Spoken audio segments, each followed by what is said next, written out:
We Made a Short did 44 million views. Colin and I looked at that and we were like, these are empty views. We have gotten into a world where brand and viewership are confused. That's Samir from Colin and Samir, the duo behind one of the biggest creator economy channels in the world. A great story is a series of questions and answers. Not all questions need to be answered immediately. We call it a curiosity gap. But if you are watching something and you as the viewer have no more questions, the story's over. And whether it's conversations with Mr. Beast or Mark Zuckerberg, or hosting sold-out events with Casey Neistat or Richard Branson, Colin and Samir sit at the center of it all.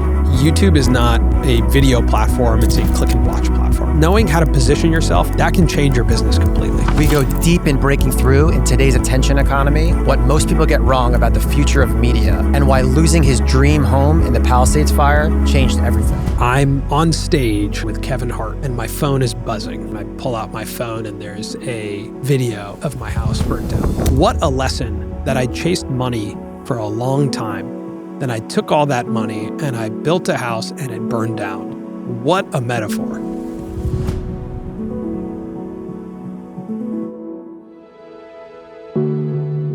So what are the 3 rules of YouTube? The first rule is if they don't click, they don't watch. Second rule is respect their time. And the third rule is give them more. If you just think about at the core of it, YouTube is not a video platform, it's a click and watch platform, right? Meaning I have to actively make a decision to click on a video in order to watch it. And that suggests that however you present the video to me has to suggest enough value and instill enough curiosity in me that I have no choice but to click. So that's typically our gauge is there curiosity in this? And what we call it is a curiosity gap, which is the distance between the information that is presented to me and the information that I want to know.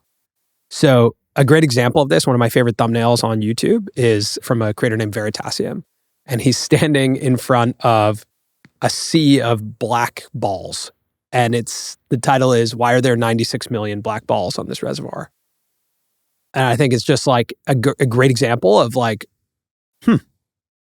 now I'm presented with information that there's like this reservoir and there's a ton of black balls on it. And I want to know the answer, which is why. It's very simple. And it doesn't have to be overly designed or overly complex, but you just have to present yourself with the question, is this intriguing enough for someone to spend their time? Under the notion that all the other platforms are algorithm-based and there has to be intent to click and watch. Yeah. If we zoom out, and we're going to be talking about all of kind of the steps, pre-packaging, pre-production, production, post-production, and distribution. This pre-production, this pre-packaging, what % of time in the overall production should they spend on this, do you think? I mean, honestly, it should probably be 75 to 80% of your time. Because again, otherwise you're spending 80% of your time making something and no one's like, it's possible that nobody sees it because they don't click on it. And I think it's not so different from Hollywood, right? Like this is not some completely new concept where in Hollywood, like however you package and present the movie, that's also why like they package in a bunch of actors. They're like, okay, more people will come to see it if George Clooney's in it. And more people will come to see it if we present the poster in this way. More people will understand it immediately if it looks like this, because then it looks like a rom-com, or if it looks like this, because then it looks like an action movie. You're sending signals through the design and through the marketing to suggest if you should come see it. It's the same concept with YouTube. And I think, when I first started, my assumption was if I make a great video, it'll travel. That assumption sometimes is proven correct. There's like an amazing bird watching documentary on YouTube right now that's going completely viral.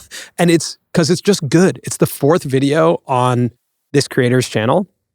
It doesn't have like some incredible thumbnail. It's like looks like a film poster, but people love it because it's just good. And so sometimes that works. But a lot of times, like when someone is opening up YouTube, we've gotten to the point where they have their subset of creators they just love.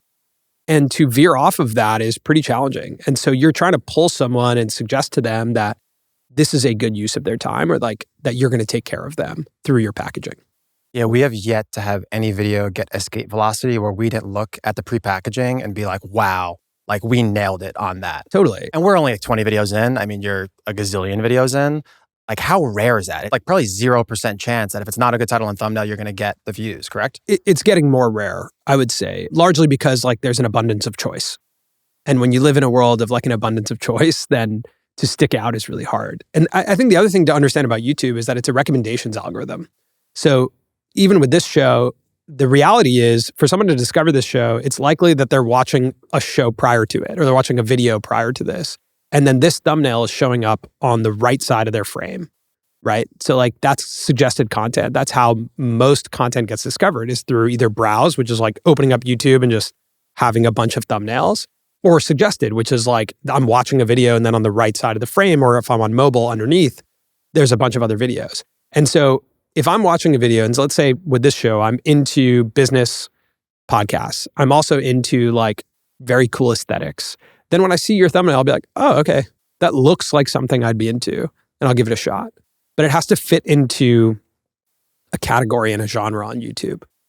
And that's one of the beautiful things about YouTube, is that you're not producing content in like some big vacuum. It's like you can fit into a category, but you have to be thoughtful about how that audience is going to discover your stuff. And so that's what I mean by like 80% of the time on packaging is being empathetic to the audience's experience and saying, how are they going to discover this piece of content? Because I think even with me, a lot of times I get excited about a lot of videos, but if it's not interesting enough for someone to click into, it might be a reel or like a short form piece of content, or maybe it's a tweet, or maybe it's an email. And like you're passionate about an idea, but if it's not interesting enough to get someone to actually click into it and look at that timestamp and go, this is 2 hours long. Like, do I want to spend 2 hours answering this question, or do I want to spend 15 minutes answering this question? It might be a different medium. And the second thing is, most important, is the visual component to it. Is there a visual component? Is this story visual or not? And with podcasting, I think that's really hard because a lot of times it's not. But this show is a great example of like, how do I make sure that it's visually intriguing enough?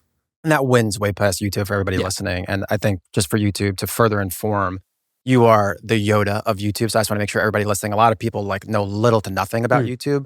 We're talking specifically about the thumbnail. Yeah. I actually would argue, it's funny you say title first. I would argue actually that thumbnail comes first. That's fair. And I think a big thing that we've learned when we ideate through different titles and thumbnails is the biggest mistake that we have made is thinking that the title and the thumbnail need to be married together. Obviously, you want them to be complementary. Yeah. But they have to win on a standalone. Like, it can't just be like looking at the thumbnail and it only makes sense if it speaks to the title. It has to win isolated. I actually think they need to be complementary and they need to speak to each other. They're at their best when they speak to each other. So for example, if I said like something simple of like the 3 rules of YouTube, right? If I'm trying to make a video about that, then like ideally what's happening is you're seeing a list and you're only being revealed one of the rules. So it's like an incomplete story, right? And so I see one of the rules in there and maybe it's unexpected. And then I want to click in. Or if it's like, you know, the 4 lessons I learned trying to make $1 million.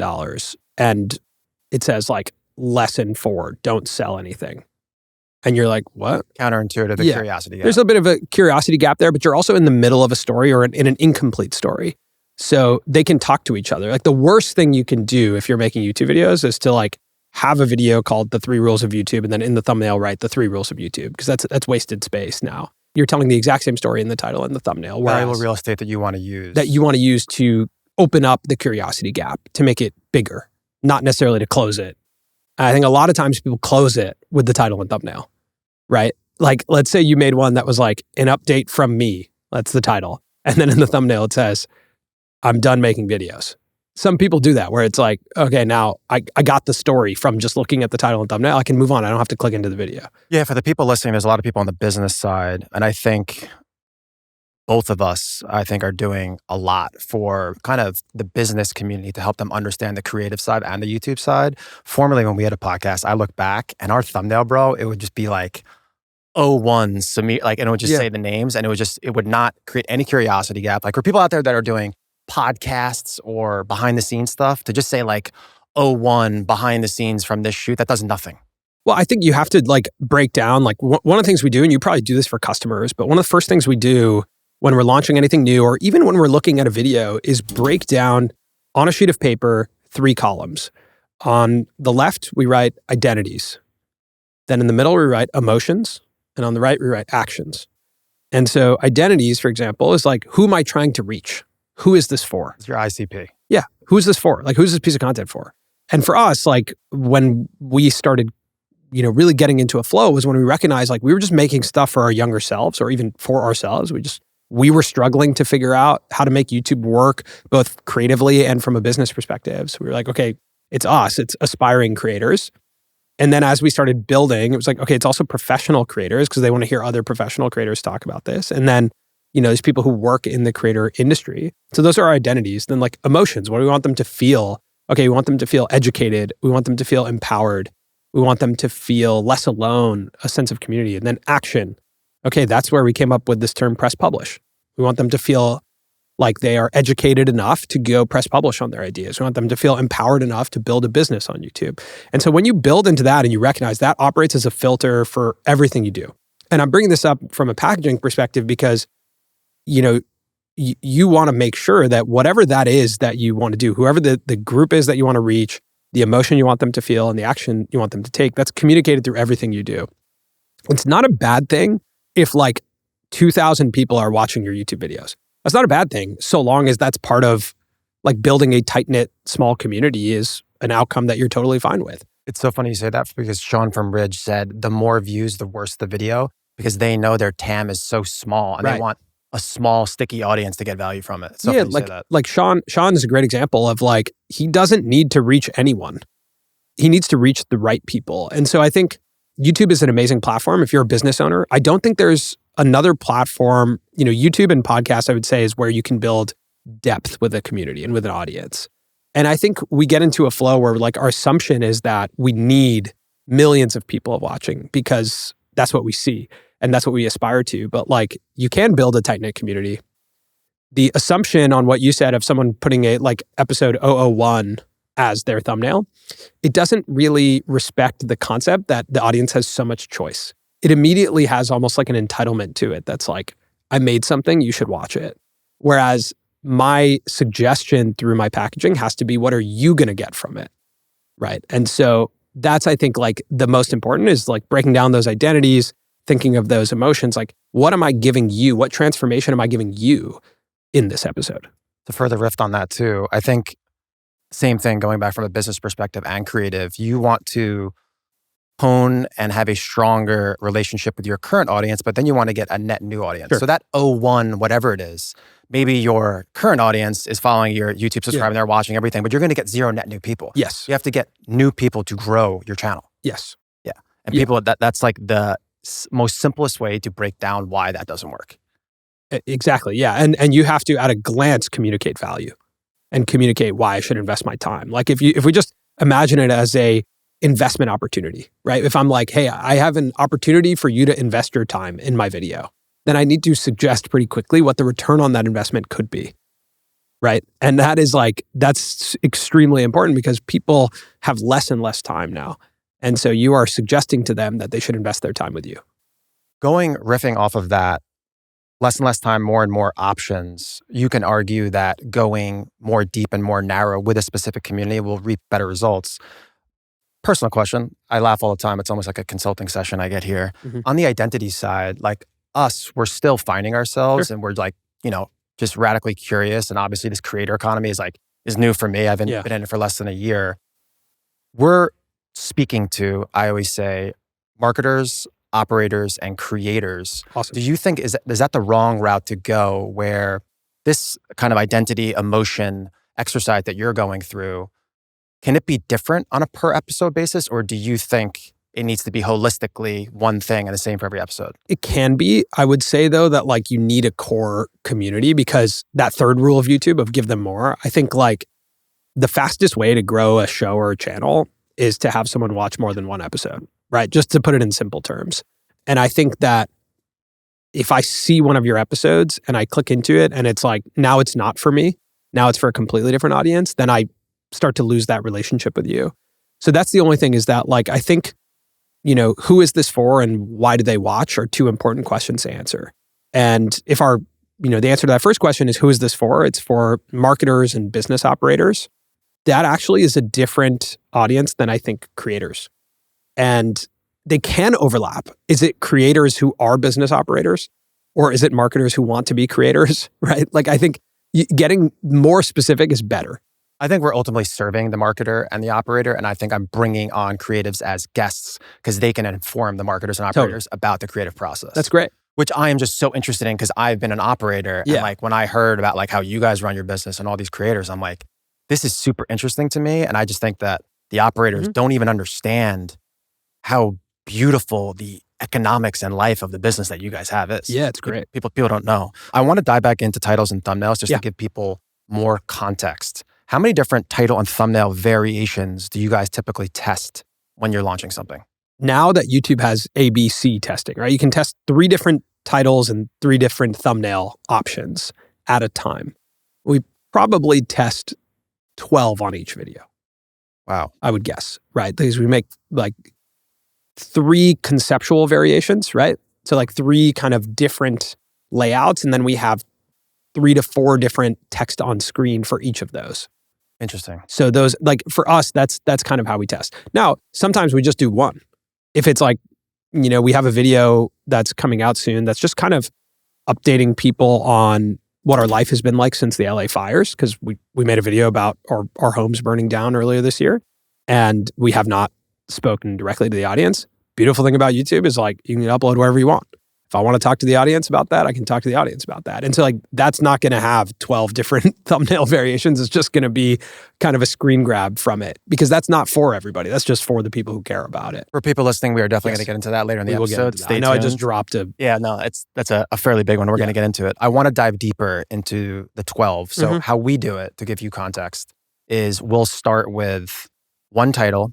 We'll have 3 different thumbnails, and we will make sure that there's contrast in nature. For the people out there listening, it's like A/B testing and e-com. So it'll be just like, I'll tell you about the one right now that we have going up right now with Joel from Humane. It's like one of them is he's 70 years old, but his heart is 40. That's one. Okay. Another one is him against Steve Jobs. Like the contrast there is so obviously different. And then all of those thumbnails speak to the title. And then whichever thumbnail does the best, then we do another split test where we do multiple different text overlays to see what does the best.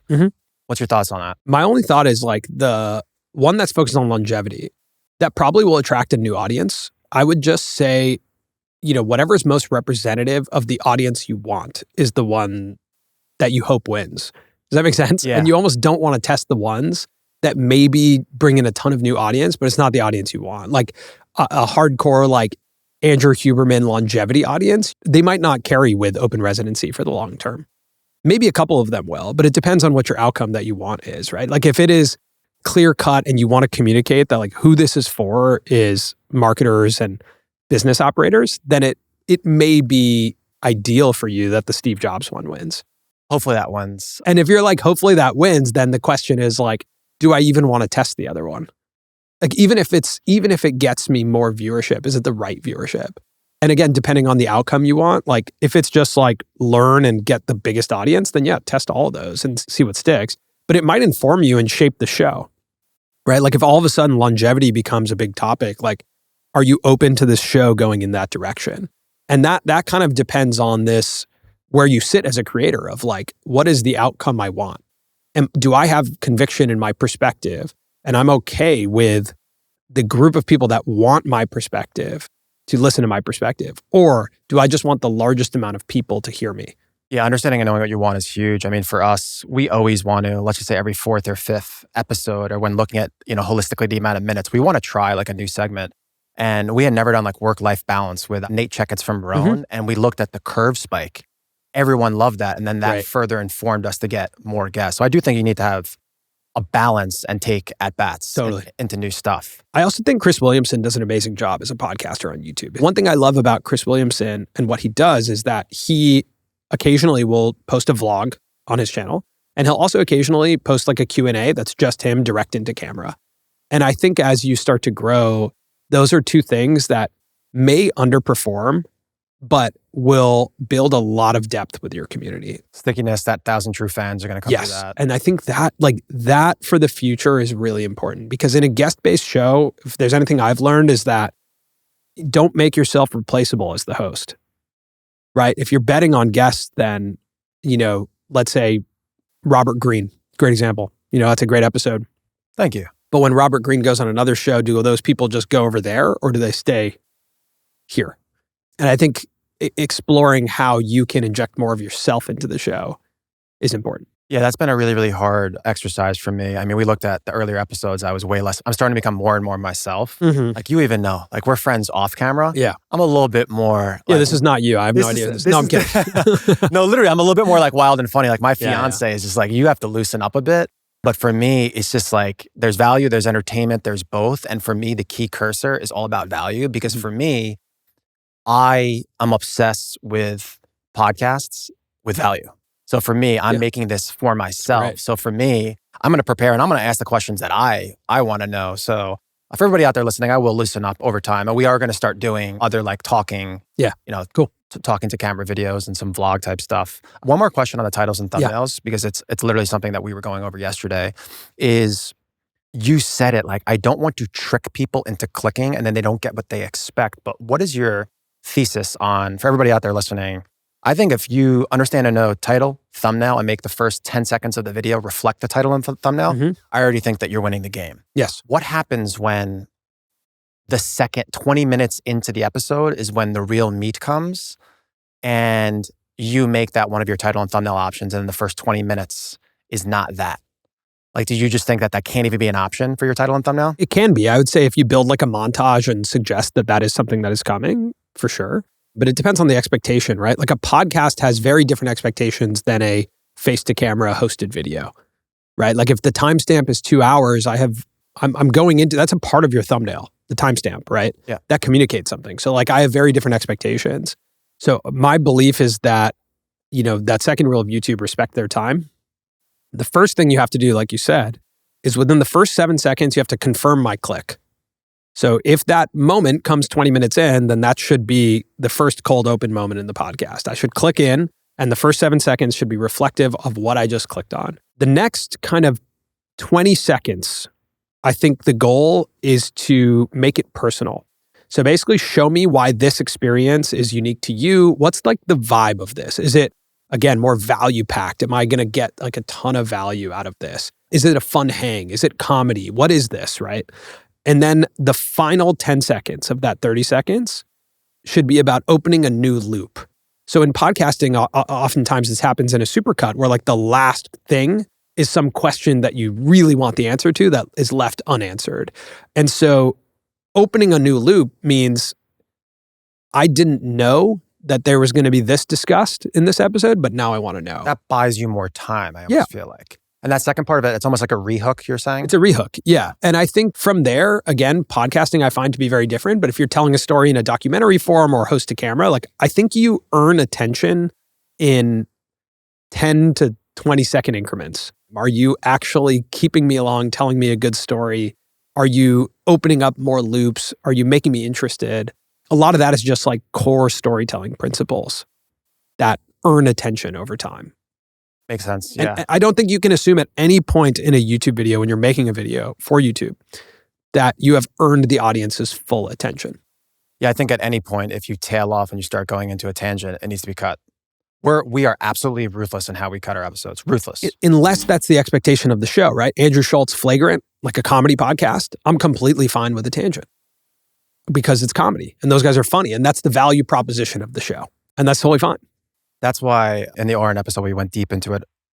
There's value, there's entertainment, and there's both. And if you have both, that entertainment pillar allows you to go off a little bit on a riff if value is your key driver. Yes. That will just give you more time to kind of circle back around to the value. So that's where that definitely gets dangerous. The title and thumbnail kind of ideation. What's your guys' process from like a tools perspective? Are you writing in like a notepad? Like what does that look like?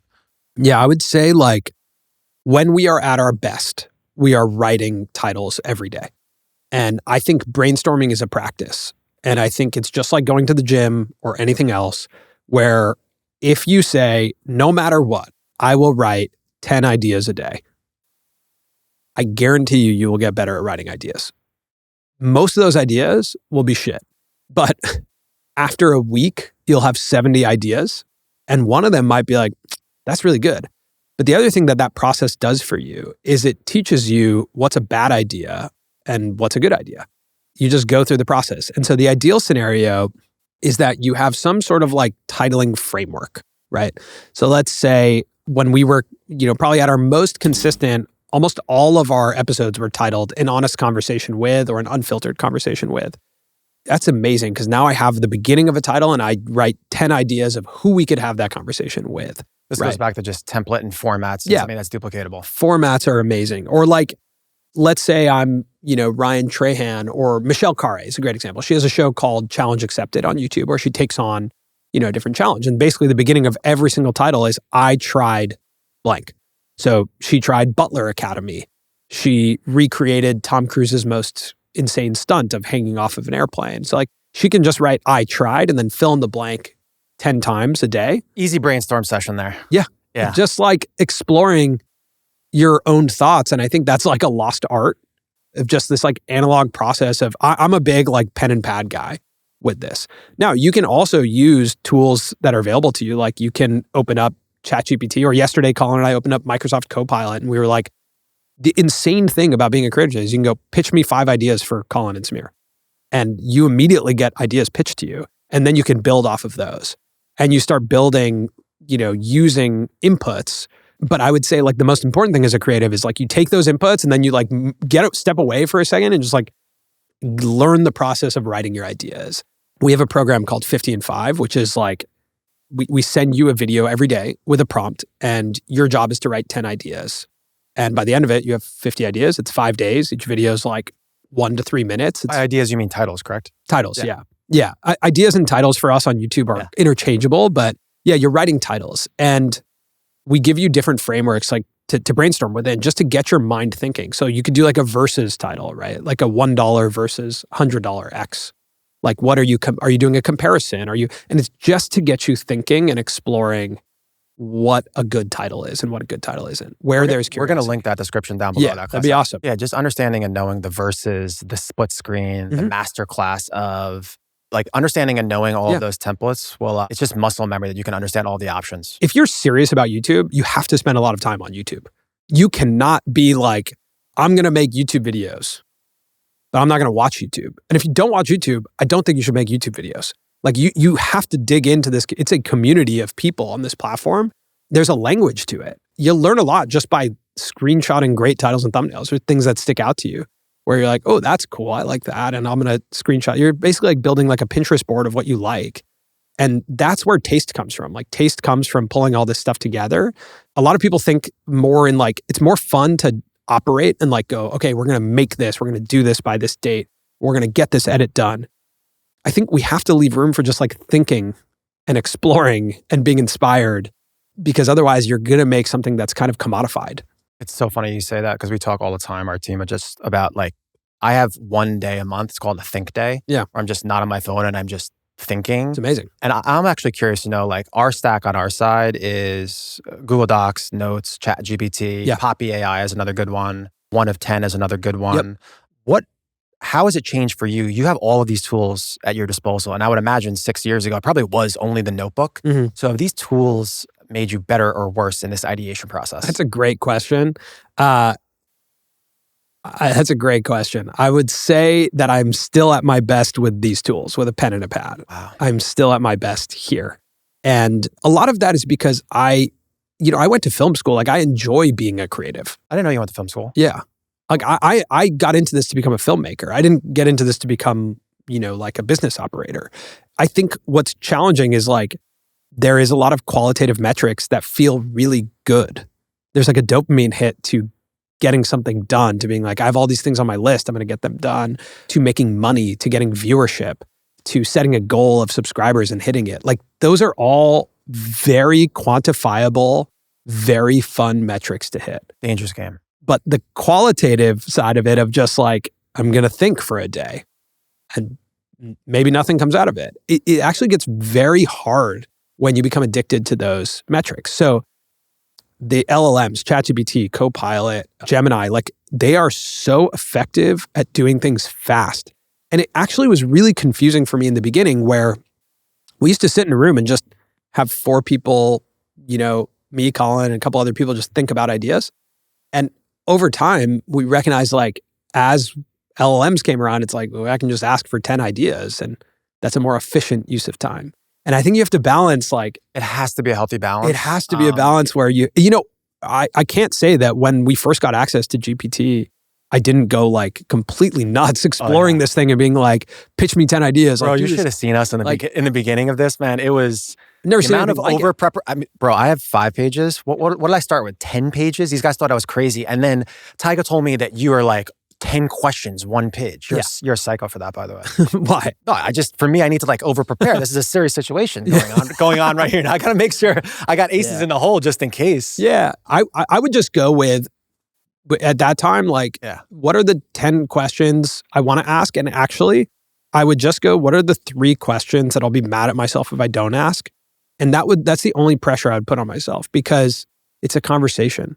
Like, it should flow. It's just wherever it naturally goes, it goes. And I'll have some stuff that I need to ask, but like beyond that. So anyway, that's preparedness. But guys, we're back in the therapy chair. Yeah. Back to brainstorming and being creative. Like, yeah, I think we have conflated creativity and strategy quite a bit. And I think those are both amazing things.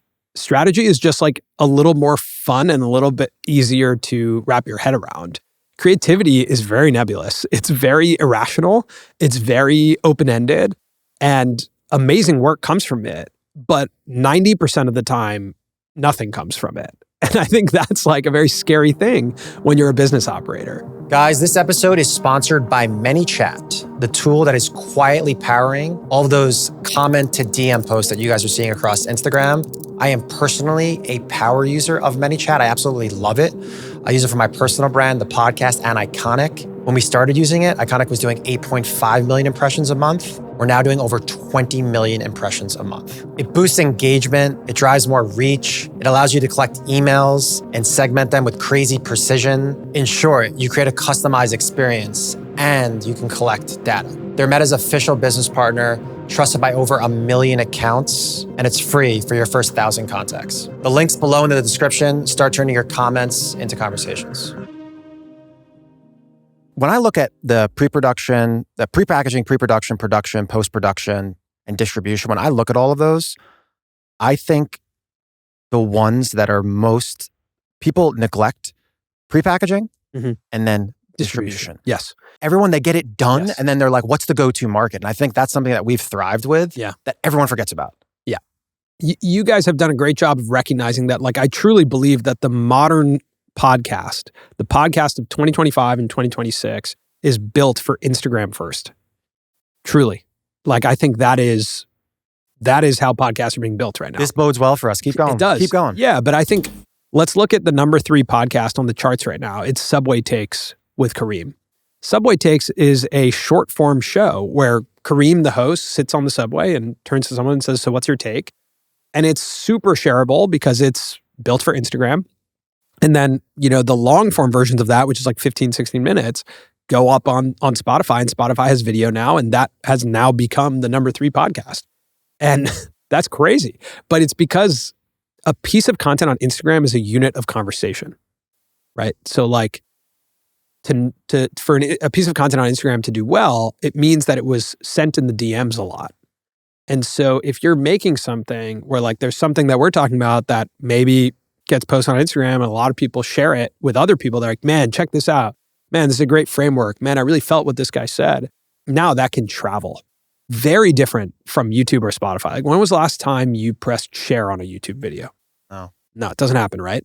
When was the last time you did that on a podcast? Maybe more frequently. Maybe. I mean, the share and save, that feeds the algorithm the most on Instagram. And if you look at those numbers on anybody's post, that's as a big distribution, it's crazy. And I think where we're moving is, I think video games can teach us a lot about people's attention, which is like, I want to interact with my media, right? And like, as social platforms opened up, which was great, is like, oh, I can interact with it. Look at the most culturally relevant creators in the world. It's Twitch streamers. Why? Because I can actually interact with them in real time. It's like a video game. If I donate to them or type something in the chat, Kai Cenat is reacting to me. Speed is reacting to me. They're saying, yo, chat, right? Like they're reacting to something that I am doing. I have control over my media. And I think as we look in the future, like, that's a really important thing to keep your eye on, is how much control do I have over my media? Some people just want a passive experience with media, but like, if you're really looking at scale, if you want to hit critical mass, you're providing an opportunity to engage and interact with the media. So Instagram, the reason I say that I think the modern podcast is built for Instagram is because A, it's like truly one of the best paths for distribution and consistency. Like visual consistency will win there. And then B is like it's shareable. And really one of the few paths to growth today is, does someone share it with someone else? And Instagram is the platform that's built for that.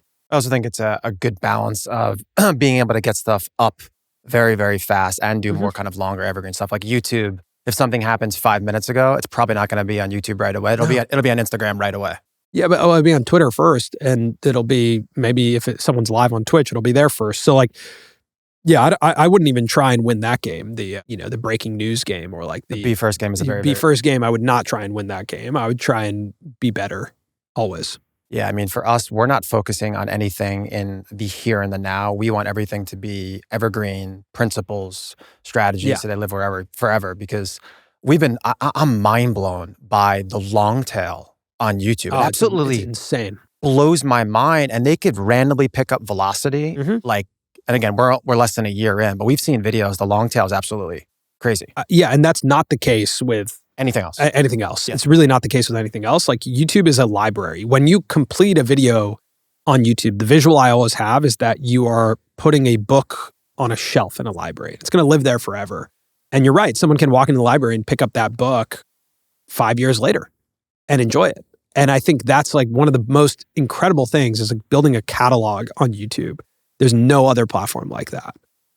Yeah. And for people out there listening, you make money on YouTube AdSense, and the bigger the library, I mean, that's just compounding. We actually call it just monopoly money. It's like money that we don't even assume. It's just like extra money. Agreed. It's crazy. I want to dive deeper into just like strategy and foundations directly in relation to YouTube. For a lot of people out there that own businesses or potentially they want to start their own channel, you've said that every channel should like research a vertical in a big, big way before launching. Yep. What does that research process look like? Very simple. Literally, like if you're in the gardening niche, right? You make seeds. So you're like a company that makes seeds for people to garden at home. I would just type in gardening on YouTube, right? Gardening 101. I would type in like how to plant an avocado tree or whatever. Like maybe you sell a certain type of seed.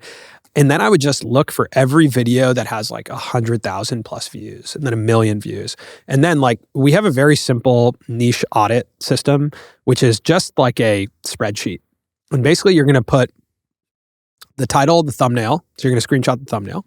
You're going to put the amount of views in it and the channel. And then there's a space to put in like something that you, like a note from yourself about like what makes this different. And you're just going to spend an hour doing that in your niche. And what you're going to find is like, there's going to be a lot of similarity, right? Like a gardening thumbnail looks like a gardening thumbnail, right? It just does. I have no idea what a gardening thumbnail looks like. We're going to have to pop up a gardening thumbnail. Let's see a bunch of gardening thumbnails up in here. We'll put up a bunch right now. And you'll see like, oh, okay, I get it. Like there's a visual language to the gardening niche on YouTube. Then you're going to look at some of the titles with the highest performer, right? You're going to look at like filtering it by, okay, 1 million views. What videos get 1 million views in this niche? That's really interesting. Okay, what videos get 500,000 views? What videos get 100,000 views? Like, great example, just gardening.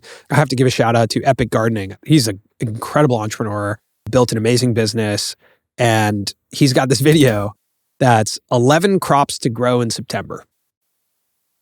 Niche has 500,000 views. You cannot watch that video, right? You're not going to watch that video. I am definitely not watching. You're definitely not watching that video. That's the amazing thing about that video. But you look at, oh my God, 500,000 people want to know 11 crops to grow in September. Like, okay, maybe there is a market for this on YouTube. So it's just like a very simple thing to like explore what is the total addressable market for my niche. You're going to start to understand like, again, what types of videos do well with this audience. What do they want to know? And then your goal in that process is to go, how am I familiar and different? So I need to be visually familiar enough for someone to come across my thumbnail and go, that's a gardening video. I would be into that. And then I need to be different enough because I'm new to go, I've never seen that before. So a great example in the cooking niche is binging with Babish. So like cooking is a massive category on YouTube, right? You have guys like Nick DiGiovanni and Joshua Weissman. These guys do like really interesting food entertainment. So they'll try a bunch of crazy foods. They'll try and cook a bunch of crazy foods. There's very like bright and vibrant foods in the thumbnails. And what Babish did when he, really made some outlier videos was recreating foods from TV shows. So like he made a Krabby Patty. And so from SpongeBob. And so like you see all these like cooking videos, you see all these burgers, and then here's like a rainbow colored one. And he's leveraging the familiarity of the SpongeBob. The familiarity also is not just SpongeBob, but it's like, it looks like a cooking video, right? It's like, here's a burger. I've seen this type of video before. It's like how to make a burger, but this burger is rainbow colored. That's weird. It's like a very simple twist on it. And that's what makes you stick out. So I think you have to look at what's familiar and what's different. Another example is Cleo Abram, incredible creator, makes a show called Huge If True, explainers about tech, science. She made a video. For context too, guys, she went from like a 0 to gazillion followers. Zero like to fastest ever, right? 0 to 6 million subscribers in 3 years. Great episode too, by the way, your interview with that. Thank you. She's incredible. But like F1 is a massive category on YouTube. People love F1 videos. And if you look at like F1 explainers, F1 theories, like that is a big category. So if you want to make content about F1, amazing. She had a big outlier video on her channel because she had this F1 cars explained featuring Max Verstappen. So you go like, okay, that's interesting. F1 is a big category. How can I be a little different? Well, if I have access to an F1 driver, immediately I stick out. That's different, right? And so it's like these slight variations of what do I have access to? What can I do? And some of that might just be like, oh, wait, I'm an authority on this concept, right? So like you are a e-commerce business operator who's probably generated how much? Tens of millions of dollars. Tens of millions of dollars, right? So that's a place of authority that you can go, okay, wait, there's this big category of like X years of business knowledge in 46 minutes, right? Can I use my authority as someone who's generated tens of millions of dollars to actually go, I'm familiar here, but I'm different because I'm Mark. From a positioning perspective, quite frankly, I'm not going to show all my cards, is we think our moats are just from a visual perspective. I mean, we've done commercials with Adidas, Nike, Messi. So we're like, who is actually giving tangible value in the business segment? And if they are, I mean, I already know the shows off the top of my head. Do they have the taste and do they have high value productions? We were just marrying those two. But then I think that there's like the human element of it. When we were just talking on the way out here, on the heels of Stephen Bartlett just raising money at like a $450 million valuation. And it's so funny, man. I'm getting texts from people that like now hysterical, like wanting to get into the space. I just don't think people understand the gauntlet it is to do. I mean, you've been doing it way longer than me. This thing is crazy from a mental perspective on what you have to do. So why don't you talk more about, okay, maybe I see some white space, how I can be unique, but then like, what about like looking internally into yourself, the passion, the continuity? Can I do this every week?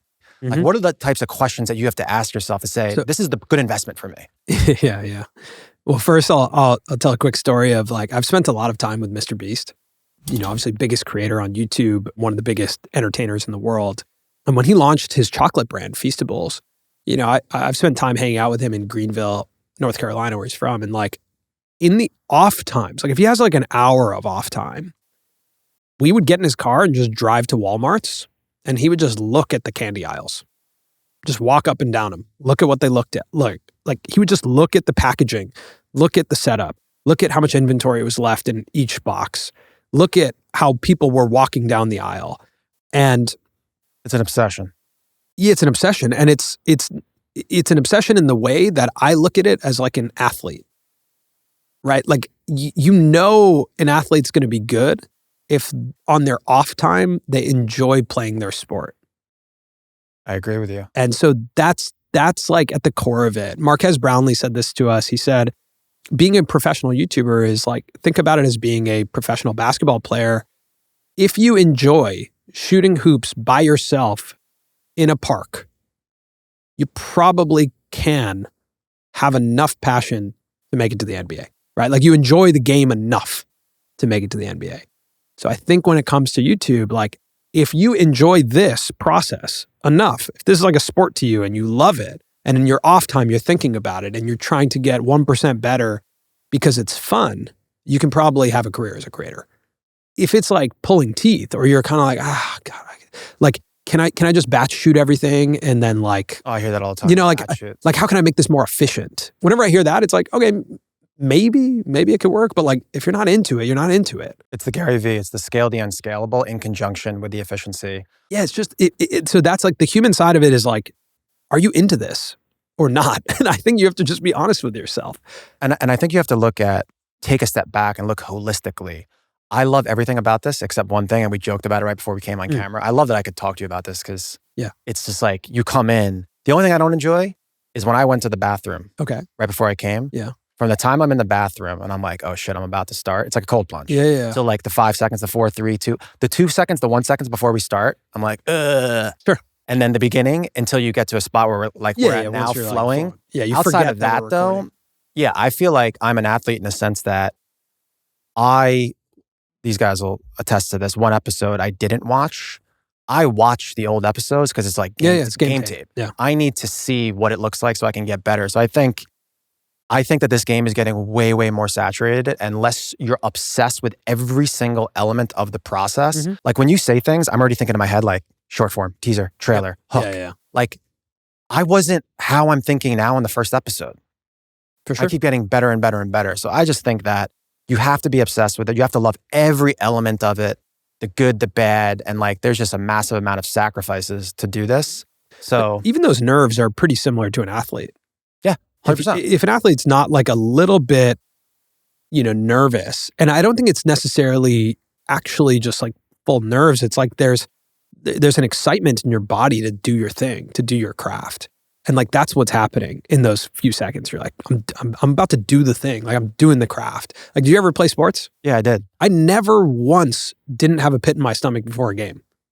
Never. Here's the one difference though, I can tell you. I never played a single person sport. I played tennis, but I was more of a soccer player. Yeah. It is so much different to play a team sport. Like I am in the octagon by myself right now. You're not though. Creativity is a team sport, man. I completely agree. I love my team. It is a team sport, but like ultimately we could do all of this. And then if I shit the bed, I shit the bed and we can't put it out. You are the team captain and the quarterback. Yeah. But there's, the creativity is always a collaborative process. It's never a solo process, even if you are collaborating with your environment and your surroundings.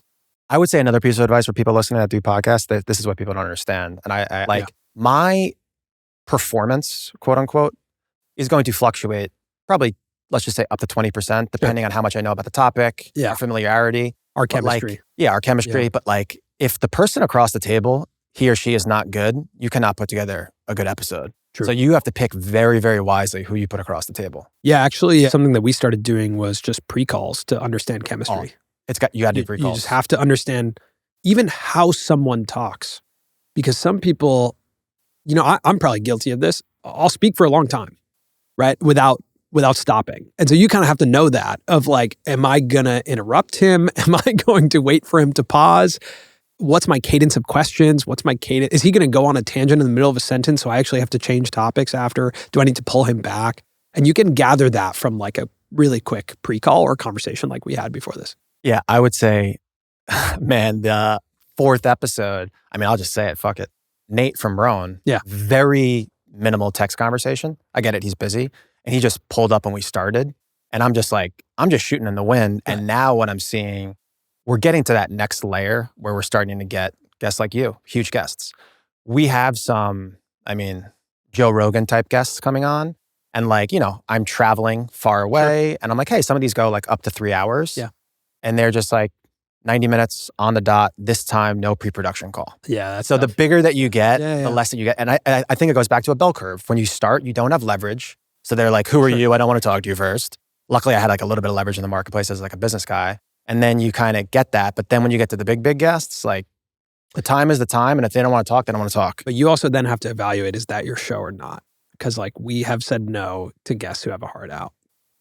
Oof. It's hard. Ooh, guys, he's hitting me right now in the gut. Yeah. You just have to decide, is that your show? And I think that comes to, which is something I struggle with quite a bit, is like scarcity and abundance, right? If you're living in a world of like, this is the only shot I'm going to get, then you're going to just take whatever you can get. And that's totally fine. Again, like guests on a pod open doors. There's some guests that you're like, this guest is about to open a lot of doors for me. I will do whatever to have this guest on because yes, this episode will be great, but this episode will be social proof that allows me to get the next 10 guests that I couldn't have gotten before. So like, It's totally fine to do that. You have to make that decision.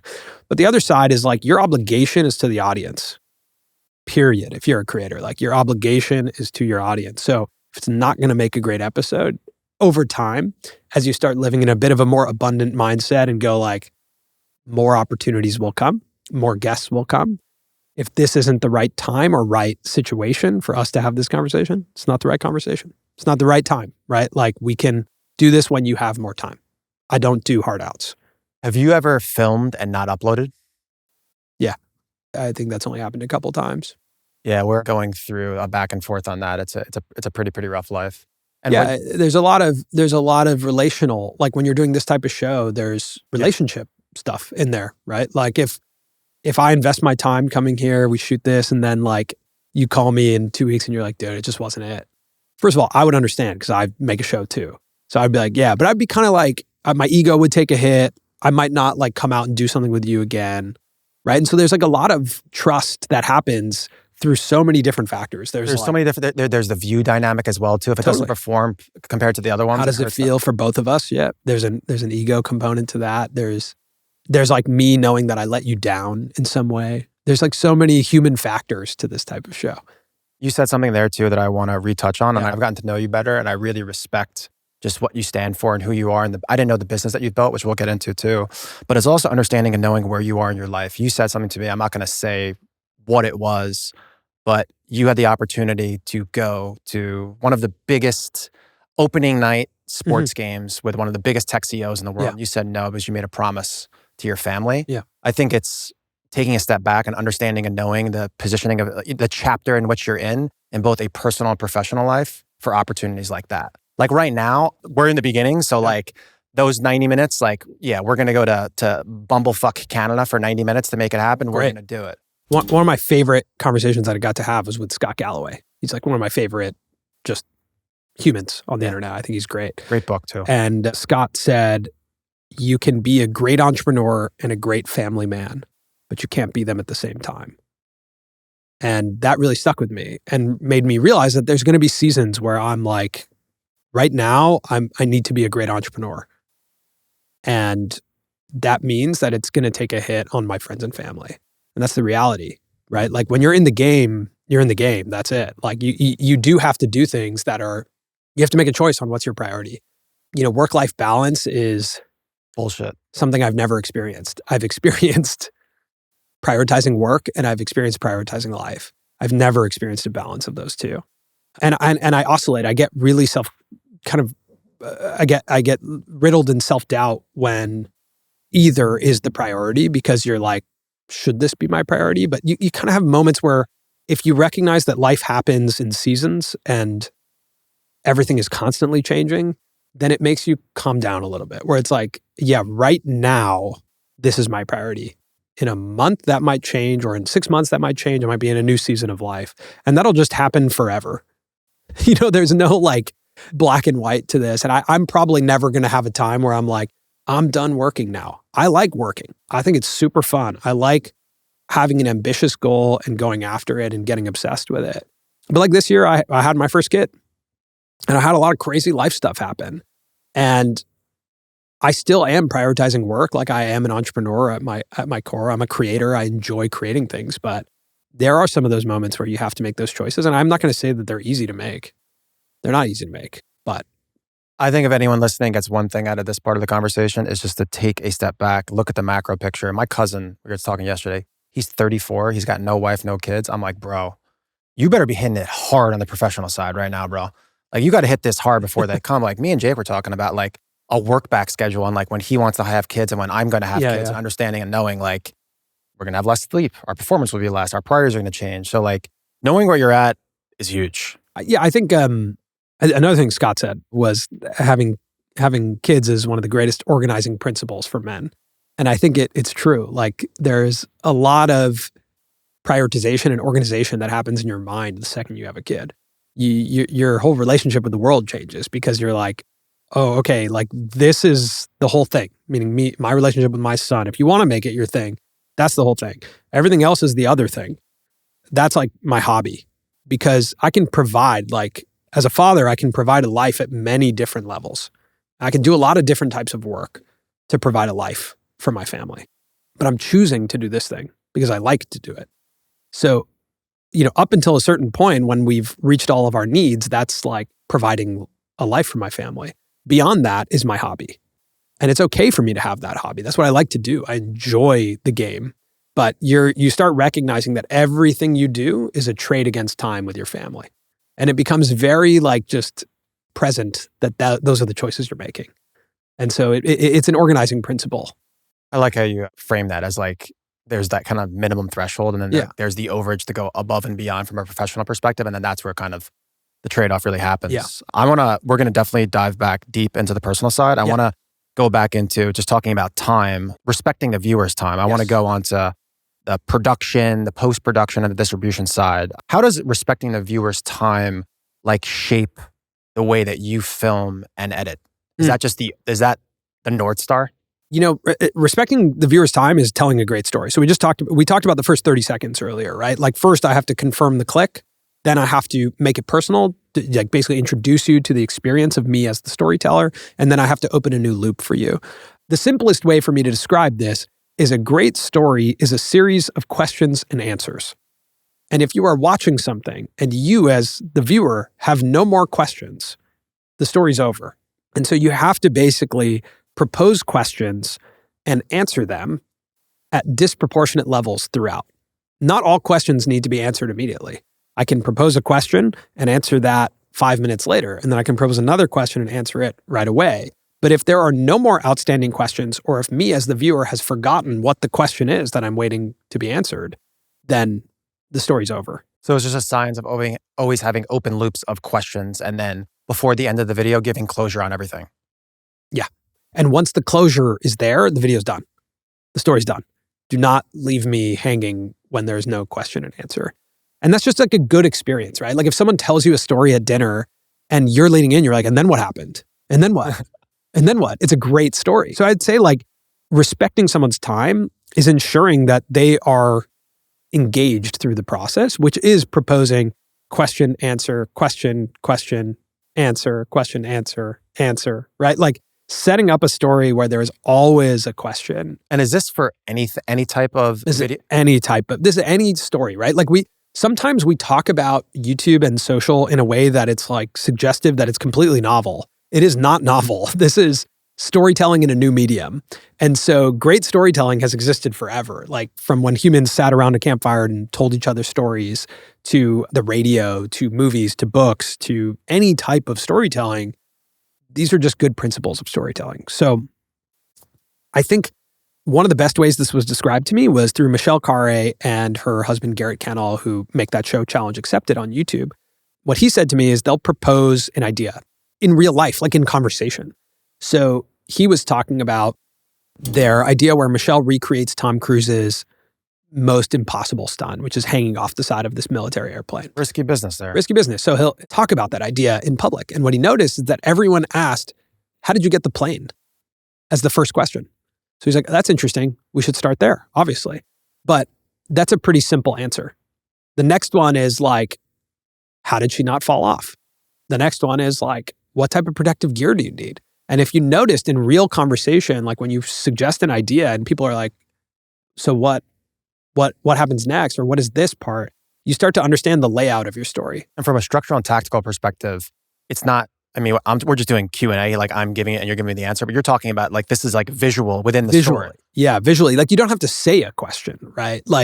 You can propose a question through visuals if you are telling a story. And sometimes the bigger the question or the bigger the mystery, the more engaging. We got the opportunity to speak to J.J. Abrams, who's, obviously a legendary filmmaker. And he said this quote that has always stuck with me. He said, the audience is dying to do math. What he's saying is leaving a bit of the equation for them to do themselves keeps the audience engaged in a story. So a great example of this is in Jaws. In Jaws, due to a technical error, we didn't see the shark for the majority of the movie. I know about that, yeah. Right? The fact that we didn't see the shark made the shark more scary to us because we're doing the math of what that shark looks and feels like under the water. So we're more engaged, we're leaned in, it's scarier because we're doing the math in our head. And so omission is a very powerful tool in storytelling. In its simplest form, if you're like a brand new storyteller, brand new creator, I would say if I'm writing something and I'm looking at it, ask yourself the question, is there a question right now? Is the audience thinking about something? Is there an open question? Is there an open question that has not been answered? If the answer is no, then something's wrong. You need to go back and look at the story and go, where can there be a question? Ali Abdaal, who's another great YouTube creator, he's amazing. He said to us, every great video is a title, thumbnail, and a list. And he said, most stories are a list. You talked about Sahil Bloom, the 5 types of wealth. And the thing that's great about a list is the question is, what are the 5 types of wealth? And until I get to number 5, the questions are not answered, right? That allows you, from a structure perspective, too, to stay very disciplined in nature as well, too. So if you are like brand new to storytelling, do that, right? Like, here's the title, here's the thumbnail, here's the list of things I'm going to talk about. How do I communicate that there's a list? Maybe I say, there's 3 rules of YouTube or there's 4 rules of business. And then don't reveal all 4 up top. Slowly reveal them. How do you guys analyze kind of these retention curves from past videos to inform you on how you're going to do stuff moving forward? Because it seems as though you have open and close and open and close and open and close. Sure. Like for us with Nate, we're like, oh, from a topic perspective, maybe we do want to talk a little bit about work-life balance. And then we tried it again. So how do you guys look at retention? Yeah, I would say we often look at the first 30 seconds. That's like our most important, because that communicates to us if we're making the right video and if we're attracting the right audience. And if we've actually delivered on our promise of what this episode is. So first 30 seconds, we'll kind of look at it. And what's crazy about YouTube is like if 70% of people are still watching after 30 seconds, it's pretty good. That's wild. When you think about another form of storytelling, another medium being a theater. Like imagine a theater filled with 100 people and 30 seconds into the movie, 30 people just walk out. I know. And they go to another theater. It's crazy what is happening. People don't look at stuff like even like you get 1,000 views. Like imagine 1,000 people in here watching. That's a lot of people. It's a lot of people. It's a lot of people. Yeah. But like, that is one of the crazy things about YouTube. And then your goal is that retention curve doesn't immediately drop, is that it like feels like a shelf. Like it's kind of like, okay, the people who stayed, those 70% of people who stayed, I kept them. And then if you have like a big dip at the end, that means you didn't end quick enough, right? You want like kind of a slight dip at the end. And we're going to draw up here a perfect retention curve. We're going to have you draw that. Yeah, sure. So what is a good, you're saying for the first 30 seconds, if you have 70% retention, that's the benchmark that you guys have had success? Yeah, I would say right upon launch, if that's your benchmark, amazing. Over time, that's going to change because essentially what's happening is YouTube is showing your video to a lot of people, right? If it's successful, it's showing it to a lot of people. So it starts and like, it's going to show it to your kind of core audience and you're going to have like 100,000 impressions. And maybe let's say you have like a 5% click-through rate, which is like not bad. It's pretty good. And then it's going to show it to another 1 million people and more and more and more. And as it gets to like a brand new audience, that first 30 seconds might have less people watching because they're brand new to you. They're maybe making decisions on, but in that like beginning, I would say if you have like anywhere between 5 and 10% click-through rate and a 70% retention in the first 30 seconds, you're set up for success. You made something that people want to watch. And ultimately, if you don't have that 70%, that just means that, especially in the beginning, because that's probably your audience, that just means that the first 30 seconds did not reflect the title and thumbnail, probably, correct? Yeah, or it's just mismatched expectations. They gave you the time of day because they've watched something before, but they're like, this show's typically about business. This one doesn't seem to be about that. I'm out, right? It's just expectation matching. And so that you'll learn pretty quickly if you've met the expectations of your audience. The video still has a shot because YouTube, again, over time is basing things off of satisfaction. And they're gathering data on satisfaction based on click-through rate, average view duration, engagement, like are people liking and commenting. They have these surveys that run in YouTube that actually like are really like play into satisfaction of a viewer and if they're going to continue to suggest your video. There's some new button too, a hype button I was just told about too, as well too, that if you get early on something, I don't know. Yeah, I think that's YouTube's effort to solve engagement for new creators because it's pretty hard. Like switching cost for a YouTube viewer is high, right? Like if I have my comfort food, a great example of this is like I fly a lot, but like when I'm on a flight, I basically just watch The Office. And the switching cost for me is very high. if I'm on a plane and I'm going to watch something brand new, like I'm just not the kind of guy who watches something brand new on a plane. I just watch The Office. And you think about that same thing with like comfort food, like YouTube is a lot of people's comfort food. So I open it up and there's a Marquez video. I'm like, going to watch Marquez Brownlee today while I eat lunch. And there's like a brand new video over here from a creator. Like it's pretty hard for me to get attracted enough to go over there. A million options, a finite amount of time. Yeah. You get one at bat and you got to hit it. Exactly. And so it's pretty hard to do. So I think YouTube with hype is trying to solve like, how do we get a leaderboard? How do we get more signals that a new creator is, has a lot of satisfaction, in viewers. So from a metrics perspective, Yeah. why don't you just rattle off 3, 4, 5 of those top metrics? You mentioned a couple. What are those key ones that people should just look at if they're looking at YouTube Studio? Number one is going to be click-through rate. If they don't click, they don't watch, right? That's the most important. So like, are people clicking on the video when it's shown to them? If you're under 5% and it's new, then I would kind of reevaluate it. If it's been out for a year and it's under 5%, it's probably fine because it's getting shown to a lot of people. But between 5 and 10% is where you want to live in that click-through rate. When it comes to retention, which is average view duration, if it's a podcast, it's going to be really different, right? Like if it's 2 hours long, people probably are watching 20% of your podcast, maybe 30% at max. If it's a 12-minute video, I think you want more than 50% average view duration. You want people watching for over 50% of the video. And then give them more. You want to look at returning viewers. Returning viewers is a really important metric of your community. So on YouTube, you can see how many new viewers you have and how many returning viewers. And if you have a really low amount of returning viewers and your goal is to build a community, you're not effectively doing that. And so you want to understand, like, why are people not coming back for more? Yeah. Why am I only reaching a new audience? Is it because every episode actually reaches a new identity? Is that why? What's going on here? And so you want to solve, like, how do I keep my audience coming back? So if you're just going to look at 3, I would look at those. I would look at click-through rate, average view duration, and returning viewers. For the people out there listening that are e-com guys, that's the viral coefficient. You want to keep your current base net at least steady or incrementally growing a bit and then get escape velocity through net new. That's great feedback there. I want to dive into sequencing. This is something that I'm actually personally, like right now, we have a bunch of stuff filmed. Yeah. And we are deciding on what is the order, especially under the notion that we have different ICPs. How do you look at like sequencing when you're uploading? Is it important to, if you see one type of video perform really well, do you want to squeeze as much as possible out of it? Or do you want to try something new? Like, how do you look at that? What do you mean? Like, if one type of video does well, do you want to upload a similar type of video next? Like when this video goes absolute bonkers, do I want another Mount Rushmore of YouTube on here? Or do I bring on an operator doing $500 million a year? I think that's the type of community that you want. You have to take the signals and then also take a step back and understand what you want. You could absolutely go in this direction.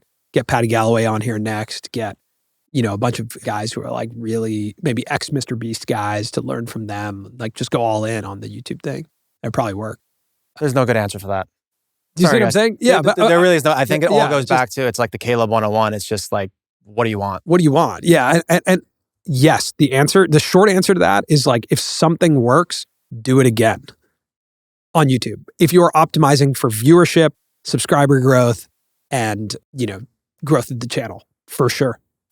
But I think we have gotten into a world where brand and viewership are confused. Just because you have high viewership does not mean you have a brand, right? And a brand, I think, matters a lot more right now than high viewership. Continue. I completely agree. I think it's going to matter even more. I think it's going to matter even more. Yes. Yeah. Like it couldn't matter more. It's always mattered. But a brand is a set of values. A brand is trust. A brand is when I come somewhere, I'm given an experience that is consistent, right? That's a brand. And at the core of it, I think all of us are trying to build a brand. A brand is like when I see the Open Residency logo, I can immediately imagine what it looks like. I know what the experience is, and I have like an emotional feeling towards it. Viewership is like, I could probably make a ton of bespoke pieces of content and get high viewership. Great example of this is Colin and I made a short. When shorts first came out, we were experimenting a lot, and we were like, okay, let's try and make some shorts. Guys, those are bad views, those shorts. Those are not long form views. No, shorts are great if you're building a show on shorts. But, shorts at the core of it is the discovery layer of the internet. So when we made a short about the 3 oldest videos on YouTube. It's fun, it's exciting, educational. Did 44 million views. Wow, that's a lot. The obvious thing to do next is make another top 3 list about YouTube. But Colin and I looked at that and we were like, these are empty views. Like, this is empty calories. This is not providing really much value. It's kind of fun to watch. It's entertainment, but it's not us. It's not Colin and Samir. It's not the brand we want to build. We don't want to be known for these like top lists. We want to be known for a little bit more like deep conversation about YouTube, the business of YouTube, creativity. And so we took a step back and we were like, let's actually think about what views matter. Because views for views' sake, I don't think matter. It does not matter. And we broke it down into 3 categories of views. The first is forgettable views, where I watch something and I completely forgot about it. A lot of times this happens in the context of like waiting in line for the bathroom, right? You're just like sitting there, you're scrolling, you watch a bunch of stuff. The next day, if I'm like, what'd you watch while you were standing in line for the bathroom? You'd be like, I don't know, but I watched TikTok. So it's like forgettable views. It's in the bathroom with the TikTokers. That's the TikTok views. Yeah. Regrettable views. Regrettable views are like, you watch something and you like afterwards you kind of feel gross and you're like, ugh, I'm kind of done watching that. And I would say like that happens a lot for me if I'm like scrolling a short form feed for a long period of time. I'm like, okay, I'm done. I can't do that anymore. And then there's memorable views, which is like I watched a podcast and it changed my perspective on something, or I watched a movie and it actually stuck with me. And at the end of the year, I can look back and be like, what did you watch this year? And those are the things that you're going to go, oh yeah, I remember watching Colin and Samir. I remember watching Open Residency. I remember watching that bird watching documentary, right? And like that matters. Memorable views matter because that's like now you're building a brand. And I think that over time, like we've gotten very over optimized on like, I know how to generate viewership. And I think views are going to be available to people if that's what they want. But brand is the thing that's going to last for a long time. Brand lasts.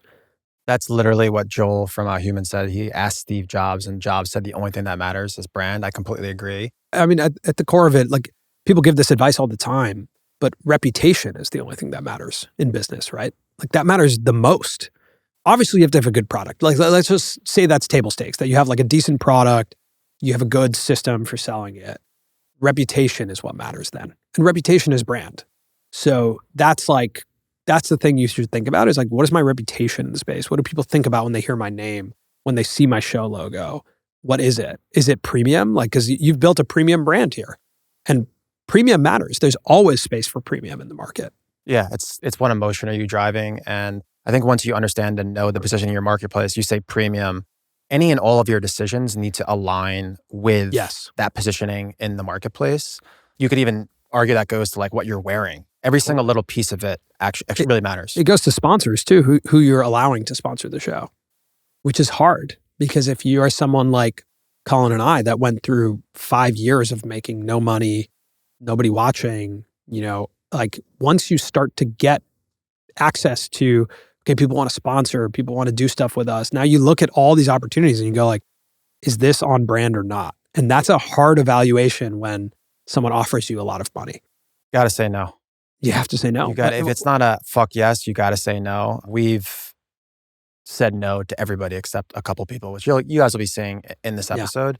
Yeah. And you'll get disproportionate benefits over time if you do that because if you have memorable views over time, like those numbers, it is literally a hockey stick as far as what people will pay. Totally. I mean, even just back to the point of memorable views, like the thing that we took a step back and looked at is we interchanged the term views with minutes. And we were like, okay, how do we produce more memorable minutes for people? Interesting. And if you look at that, that's where we started to invest in events this year.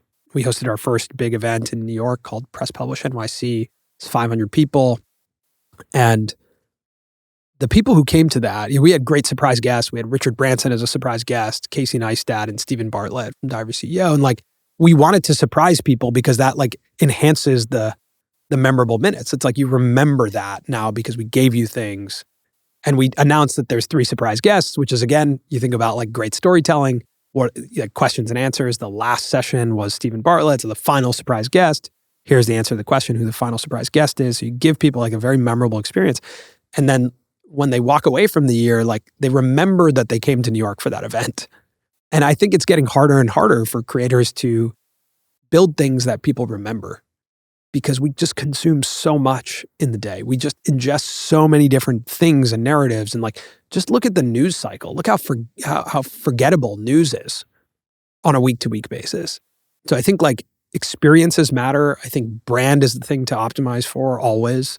And if it's unscalable, if it's doing events, if it's going on tour, which is something we're looking at doing next year, like do that. That's cooler. That's memorable. That leaves people with a great experience that they'll reflect on the year and be like, that one was cool. Scale the unscalable. I'm gonna say that again. This episode is sponsored by Poppy AI, a visual AI workspace that almost acts as a whiteboard where you can ingest in YouTube videos, podcast episodes, voice notes, PDFs. You ask it a question, and then it gives you answers based on everything that you added. It's made for visual thinkers and for anybody that's sick and tired of bouncing back and forth from a bunch of different tabs. It really just helps you organize your ideas and thoughts and research. For podcast prep, I load in a bunch of past episodes, some ideas for interview questions, past links, and then Poppy comes back and helps me kind of shape questions that actually sound like my true voice. You can choose from a bunch of different models, ChatGPT, Claude, a bunch others. It's all actually baked into the workspace. I actually genuinely enjoy using the product. I've met the founders before. They're super, super sharp, and they're very, very deep in the product. They're actually former content creators, so they really, really get how and why someone would use this product. Go to getpoppy.ai/open residency. Use the code OR for $25 off. If you're a creator at any level, this will change your workflow. Let's dive into money. Let's get right into it. You kind of touch base on it. I want to start from a macro perspective. How do you make money? Yeah. So in any media business, the basic equation is build audience, sell audience something, right? And like the reason advertising works is because we build an audience that's specific. And then there's advertisers who want to sell that audience something or market something to that audience that they can buy. When I first started out, I thought our product was video. I thought people worked with us because we were good video creators. And over time, what you learn is like, if we imagine a bridge and brands are over here on one side of the bridge and your audience is on the other side of the bridge, they pay to cross your bridge and reach that audience. And your bridge is your content, right? So you build a really strong bridge, which is like repeatable format. That's like a very easy, simple way for people to cross the bridge. And then the more trust, the richer that bridge is. Exactly. And then you have to be able to communicate to a brand who's on the other side of the bridge. Otherwise, they don't want to cross. They don't care to cross, right? And so to be a creator that's building a big sponsorships business, the first thing you need is a very clearly defined audience, right? And that has to be true, of course, but building a clear-cut specific audience is going to help you build a great sponsorships business. Most creators, like us, 90% of their business is sponsorships and advertising. So I'd say our business is primarily sponsorships. That's direct relationships with advertisers who want to work with us to get a message in front of our audience. And that happens through our YouTube videos. It happens through the podcast feed. It happens through our newsletter. Now it happens through our events. And there's a lot of different ways, touch points for advertisers to get in front of our audience. To reconfirm to the audience as well too, the riches are in the niches, not only in the big markets, like that garden, like they make millions and millions and millions of dollars. Millions and millions. Millions and millions. We're gonna get into that one in a later episode. So there is money in just that top bucket of sponsorships and partnerships. Let's dive deep into that. I guess I want to first start with, what is the biggest thing you've learned with sponsoring and partnering with all these big brands? You know, your audience is one part of the product, right? Of like, do I know who's in the audience? The biggest thing I've learned with working with big brands is the experience is one of the primary products you offer. The experience of working with you. Meaning, what is it like when I call Mark and I want to sponsor Open Residency? Do they have a system to hold my hand through the process? Is it an easy buy? Is it like, what is the process like? Wow. And so I think taking a step back and going, okay, someone calls and wants to book an ad. What happens next? What's their experience like? Right? This goes back to being a creator versus running a company. Like, what are those processes and systems to make them? Exactly. Yeah. What's a great experience? You know, one of the first things that unlocked our business was just building a really clear-cut deck that when someone reached out and said, I want to work with you, we were like, here's how we work with you. and you can just say yes or no, right? Like we rule the rhythm of this process. We are in control of how people sponsor our show. So we don't leave any nebulous nature of like, yeah, what do you want to do?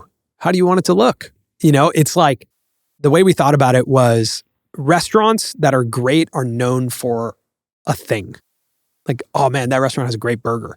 And so if a buyer comes to us, like an ad buyer comes to us, we need to be known for a product that's great. With clarity. And so we built this deck that said, here's who we are, here's what we do, here's what our show is. Here's who the audience is, because that's what you care about. Here's social proof, right? So actual comments, tweets, headlines that show that, yes, we indeed have this audience and we are having an impact on this audience. From past partners. Or just from the audience. From the press and from comments on YouTube.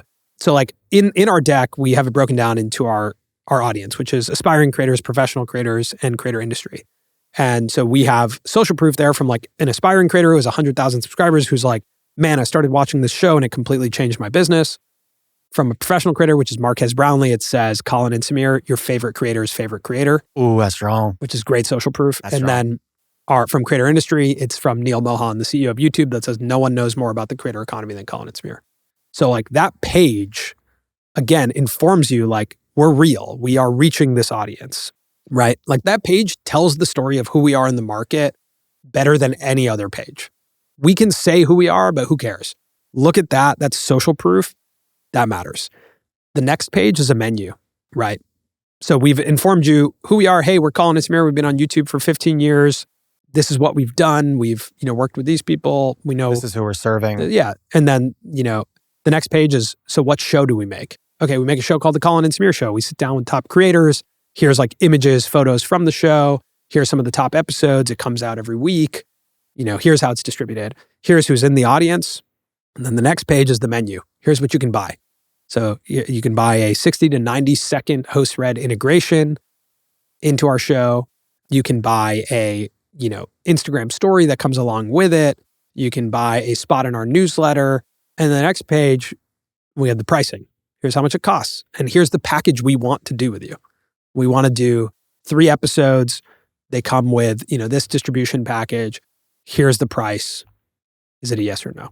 Right. And so like that experience unlocked our business because we spent a lot of time in the beginning negotiating and building like custom packages with people when I just wanted to focus on the show.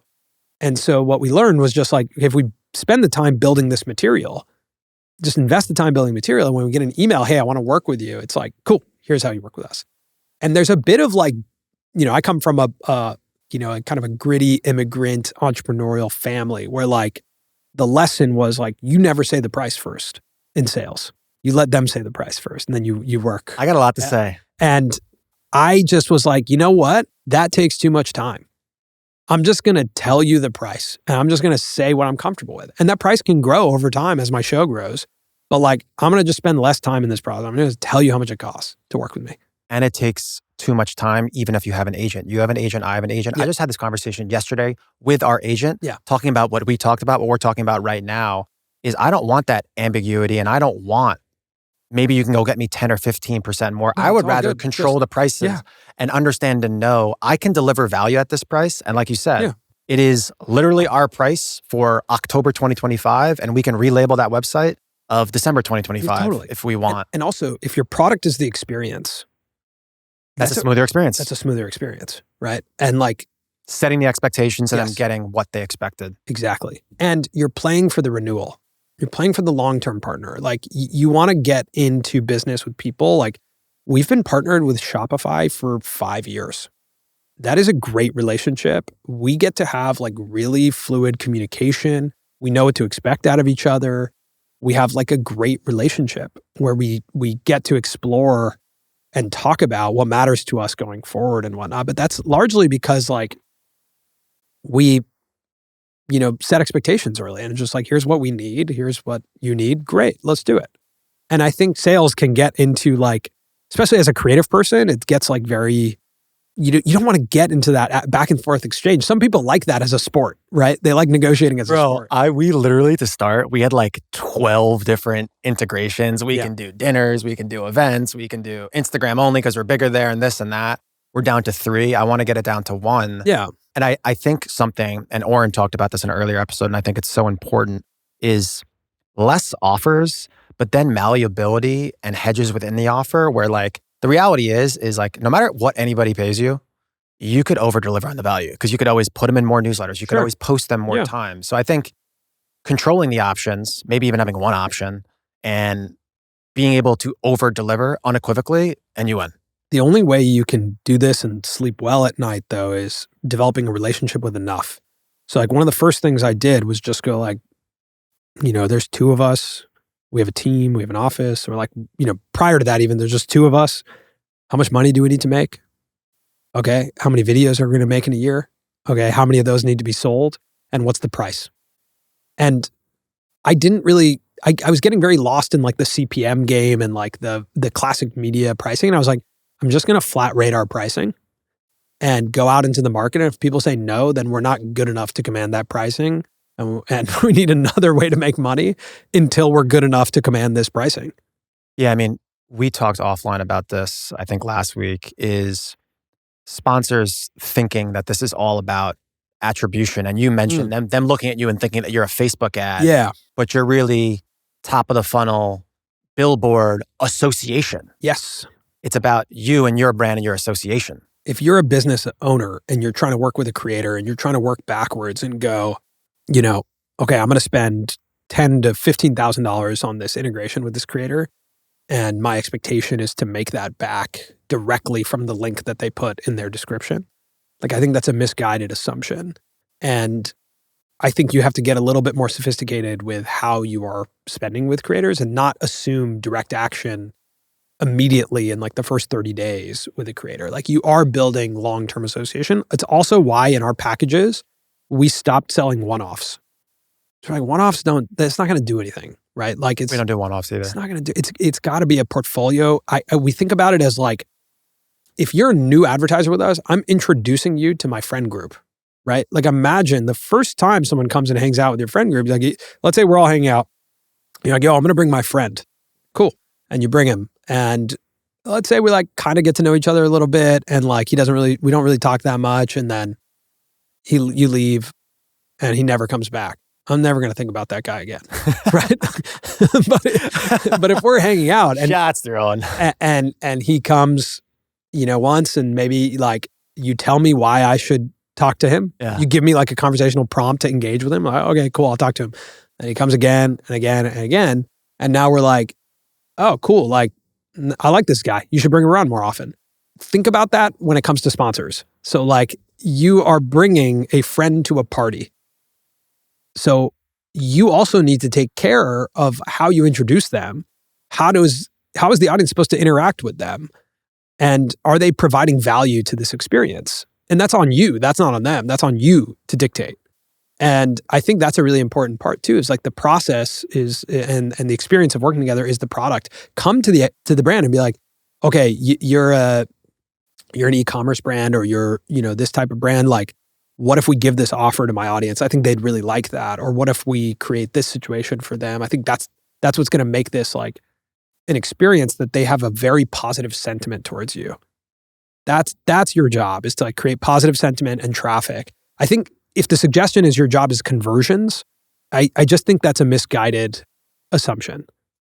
Yeah, I don't like when I see CPM and CAC to LTV. When we start talking about that, they don't understand what we're doing. What you just gave just like the most pragmatic, practical advice. I mean, it's even down to like when we're like at Lighthouse, like if I see someone sitting next to you and then I see them sitting next to you the next day, I'm like, who is that guy? Exactly. So it's just like without even saying any words from an association perspective, exactly. Like, who is that guy? I probably want to know that guy. Exactly. So I just think people sorely underestimate just the association. Totally. And that goes back to just saying no in the brand. So let's dive deeper on the sponsorship side. What about for someone that is from a creator perspective? How do they start that journey? Do you think that they do something for free? Do you think they take a smaller deal? Do you think they hold out for as long as possible? What does that look like? Did you go outbound or did your first sponsor come inbound? It was through a warm introduction from Steve Weiss. Love you, baby. Great. Yeah. Yeah. So I have rarely seen anyone succeed with cold outreach. It's pretty rare. So you're going to need either warm outreach through a friend, or you're going to have to make good enough stuff that people start reaching out to you. I would say that's the simplest answer is like, if you're frustrated that you're not getting any brand deals or any sponsorships, like look at yourself and go, am I making an impact on the internet? Is it clear who my audience is? Am I actually growing? Am I like doing something worth sponsoring? And then if you are, the great thing is like most of this stuff, like in any other situation in business, is going to happen through introductions, through even looking at the market and writing down. Like another audit that we do is like write down sponsors in your niche. Just take a pen and pad. Oh, we're doing that as well. We're looking at everybody in the business niche. Exactly. They're sponsoring all these podcasts. Great. And like they already have a system for spending with creators. So you're offering them a problem to their solution. Sorry, you're offering them a solution to their problem, which is they're looking for creators to sponsor. So you're going to say, hey, you can sponsor me. And then again, if you have your materials ready, here's how you sponsor me. We have a great system for it. It's a great experience. Like, come sponsor me. You already have a budget for this. But if you're trying to like, you're like, oh, my dream brand is Nike. It's like, I've never seen Nike sponsor a YouTube video. So cool. But like, you can go do that. It's going to be hard. You can go do that. But like, when you're first starting out, like look at the market and look who's spending. And then go, oh man, Squarespace actually is a really good advertiser for me. And I have a good idea for them. They do spend a lot on podcasts, Squarespace. Yeah, of course. Yeah. Now they're going to be, because when someone spends that much, they're going to have it down to a science of their CPM and whatnot. But like even Shopify or like another brand that you just start seeing in the market and you're like, oh man, this brand's showing up a lot. I should reach out to them. And then, management or agents, we have agents where with UTA, we've had a great experience with them. They create warm introductions because they probably have worked with that brand in the past through another client. And so like there's a network effect there that gets you access. Again, I have rarely seen it work where someone has cold outreach to representation and that goes well. Typically it's like you make something and you become a creator that's worth representing. Yeah, I think just with anything in business from a leverage perspective, they have to come to you. Yeah, you just got I think we have so much impatience. It's like, are you actually making something good or not? And it's like really a blunt question to ask yourself or to ask your friends, being like, hey, is my show interesting? Is it boring? Is it good? Just tell me the truth. You gotta have good friends to tell you the right thing there. We used to have a process, with one of our editors, David, which I really loved. We would just look at an episode and just say, is this part boring or not? That's it. It's just boring or not boring. And you just look at it. We have some ruthless conversations in Slack around that. Yeah, it's just like, is this boring or not? And you just have to have a group of people that are honest, that are like, yeah, is this boring or no? And like, even with brand deals or like with sponsorships, you look at it, it's like, am I bringing a cool friend to the party in a way that people can understand? Like, yes or no? What do you think is that single most important question to ask a brand when you engage with them? What does success mean for you? It's a great question. It's the most important question. What does success mean for you? And then you could see if you can even execute what they want. Exactly. You're playing for the renewal. So if they're like, oh man, we just, we want to tell a really cool story with you. Or like, one thing that was so illuminating that the Shopify team said to us this year is they want to increase the TAM of entrepreneurs. It's like, whoa, that's such a cool success metric. Like they want to make more people excited about entrepreneurship. Because I asked them, I was like, at this point, if you're going to start a business, like Shopify is where you're going to go. Like, that. If you exist on the internet, that. 100%. That's where it's like, so I was like, so what's the marketing objective? And that was the answer. Just a great answer. And then you can get creative around getting other sponsorships that supply and equip an entrepreneur with tools to create a business. Yeah. Or you can look at that one and go like, oh, okay, so my sponsorships should be like kind of education and aspiration around entrepreneurship itself. Like I don't actually have to push you so hard in the direction of like tools or like, features. It's more like making you excited to be an entrepreneur, and that when that time in your journey comes, you know what to use. But yeah, that's why long-term deals are so important, because over time, eventually that person will see that Shopify ad or integration. Yeah. But I think that question, by the way, is like, people don't ask that question enough. What does success mean to you? Like even before you sit down with a podcast guest, try and ask that question. Just be like, hey, before we record, we get out of the chairs. What does it mean that this went well? That was one of the first questions you asked me is, what does your audience want? Yeah, what's success? And I think we don't ask that question enough to anyone in business. Just like expectation matching of like, oh man, I don't think I can get you that successful outcome that you want. or like, oh, now I understand how to get that successful outcome. And so I think in sponsorship, like as a creator, that is the single most important thing to ask. What does success look like to you?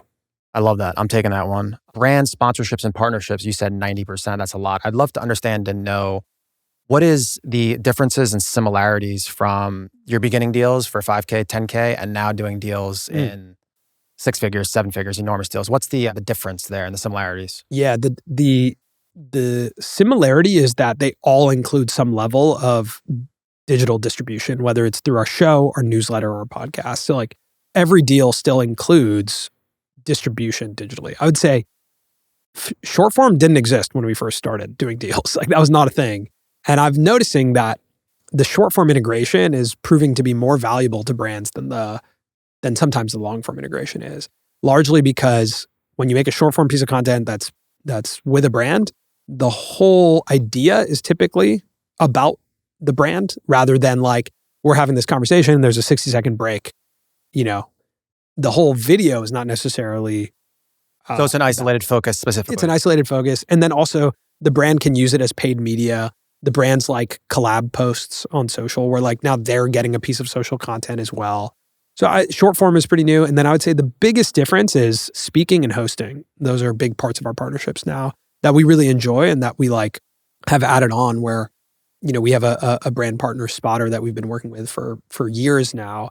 And we co-developed a like in-person event with them called Spotter Summit that we host. We do the programming around it. We help book speakers in collaboration with their team. So that's a completely different product that we would not have even thought of back in the day of like, let's host an event together. Let's co-create an event together, or we will help you program this event.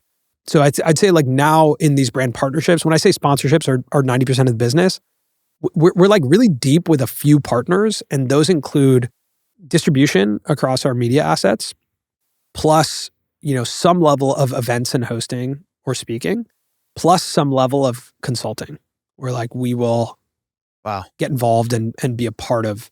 And that's like my preference because I enjoy, they all work together where it's like, hey, let's talk about some of your goals. Let's help you position yourself properly with creators.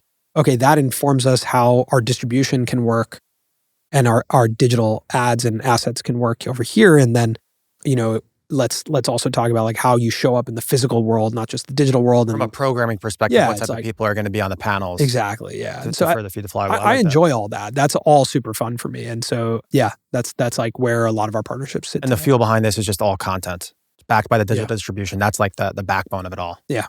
Makes sense. What about education?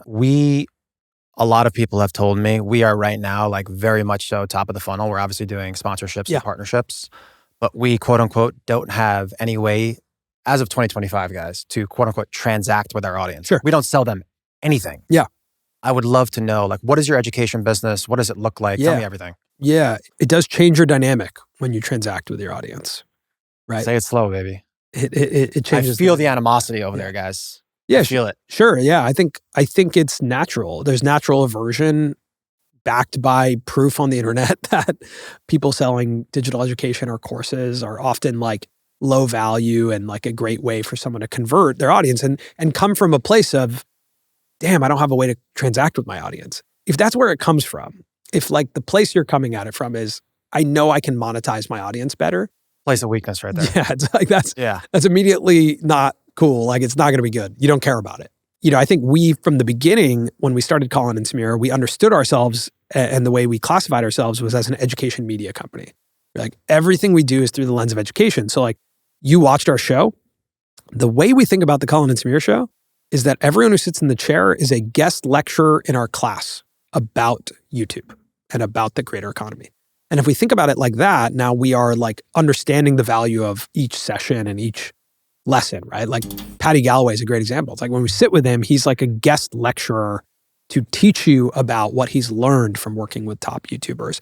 Cleo Abram, what are the lessons from going from 0 to 6 million subscribers? So she's a guest lecturer. So if we look at everything through the lens of education, then we thought about developing courses as like textbooks. Like how do we take all of our knowledge and put them into forms that can be evergreen? So it's curriculums and workbooks? Exactly. Curriculum, worksheets, you have homework, you're doing exercises. I mentioned to you, that 1, 50, and 5 where there's an outcome at the end of the course. So I'll break down what it looks like. So the brand is called Creator Startup, and there's 3 programs inside of it. The first one is a $25 course called 50 and 5, where you come up with 50 ideas in 5 days. We give you a prompt, you write 10 ideas every single day. You get to the end of that, the thing you are gifted is 50 ideas that you've come up with that hopefully 1 or 2 of them you're excited about to go make. But you've also learned how to brainstorm. The next one is called the YouTube Growth Playbook. That's where we dig into those 3 rules of YouTube. Hey, you want to turn one of those ideas or a few of those ideas into a growing channel? Well, you can go into the YouTube Growth Playbook and you can do that. And then the third one is called the Brand Deal Blueprint. So everything I just taught you about, the process is the product from your sponsorships business.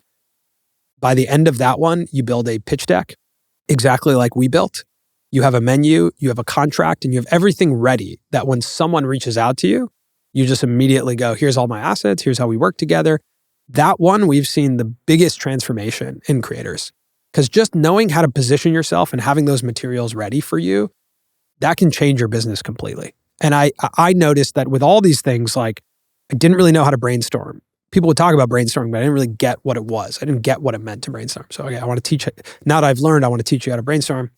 YouTube growth has always been something that has been challenging for us. The reason I speak about it so much is because it was so hard for us and we failed so many times that when we ended up sitting down with all these people, we understood from others how they were doing it. We sat down and analyzed how people were doing it. So we took all of that and go okay, you want to actually launch your channel or grow your channel or develop your format. That's YouTube Growth Playbook. And then you want to turn this thing that you're doing into a business. Here's the Brand Deal Blueprint. And so those 3 courses exist as part of our program. Now, what I've learned about how this works as a business and selling. The first time we announced we were launching a course, we were met with extreme hatred. And, oh God. When you look at your reputation, when you look at credibility, I thought because we're coming at this from a good place and I'm not putting a gun to your head. If you want to dive deeper into education, there's the option. We're not saying we're taking anything away from, our podcast or that's all this is still ad supported and free for you to watch. But if you have an interest in going deeper, you can come over here. And what I think we learned was if we're reaching, millions of people on a monthly basis through our show, then actually our education is only applicable or only interesting to a very small subset of people. And so we looked at our environments and we were okay, we need to segment our audience. And so what we do now is we offer free workshops, live workshops, free worksheets and templates. So if you want to go deeper into some curriculum, let's say hook structure. We have a hook structure worksheet. It's totally free. We promote it. You want to check it out. Now you're inside of our, email environment and you're in the funnel. Now we can go, this, I'm talking to an e-com guy. So I don't need to explain this. Anything. But I had to learn this and it took me a long time to learn this, that I didn't understand how to sell anymore because even when I talked about it, I didn't even try and sell it hard. I just talked about it. We were met with you guys are sellouts. This is a cash grab. God forbid he's trying to make a living for his family, guys. Jesus. Yeah. So, but I love it. I love education. We do a lot of stuff go and speak to, we had the USC podcasting class come to our studio last week just because I enjoy it. I enjoy teaching. My hope is that I can build a big education business because I like it. Now the business side of it is also if you do, I'm learning about the math of how this works, what conversion rates are, how to actually sell. And there's some parts of it that are really uncomfortable for me that I'm trying to figure out how to do in our style and tone. But I'm learning about it and it's a fun business to learn. I think from a simple coming out of that, a good action step is for anybody out there that is in the education space, give away the free sauce, give away the education, especially for conversationally. Yeah. But then sell the curriculum and the forms so they get a actual action and system on the ends. I read this book from Seth Godin in 2010. Purple Cow? No, it's called Unleashing the Idea Virus. And one of the first lines of that book is, things that are free spread and things that spread win.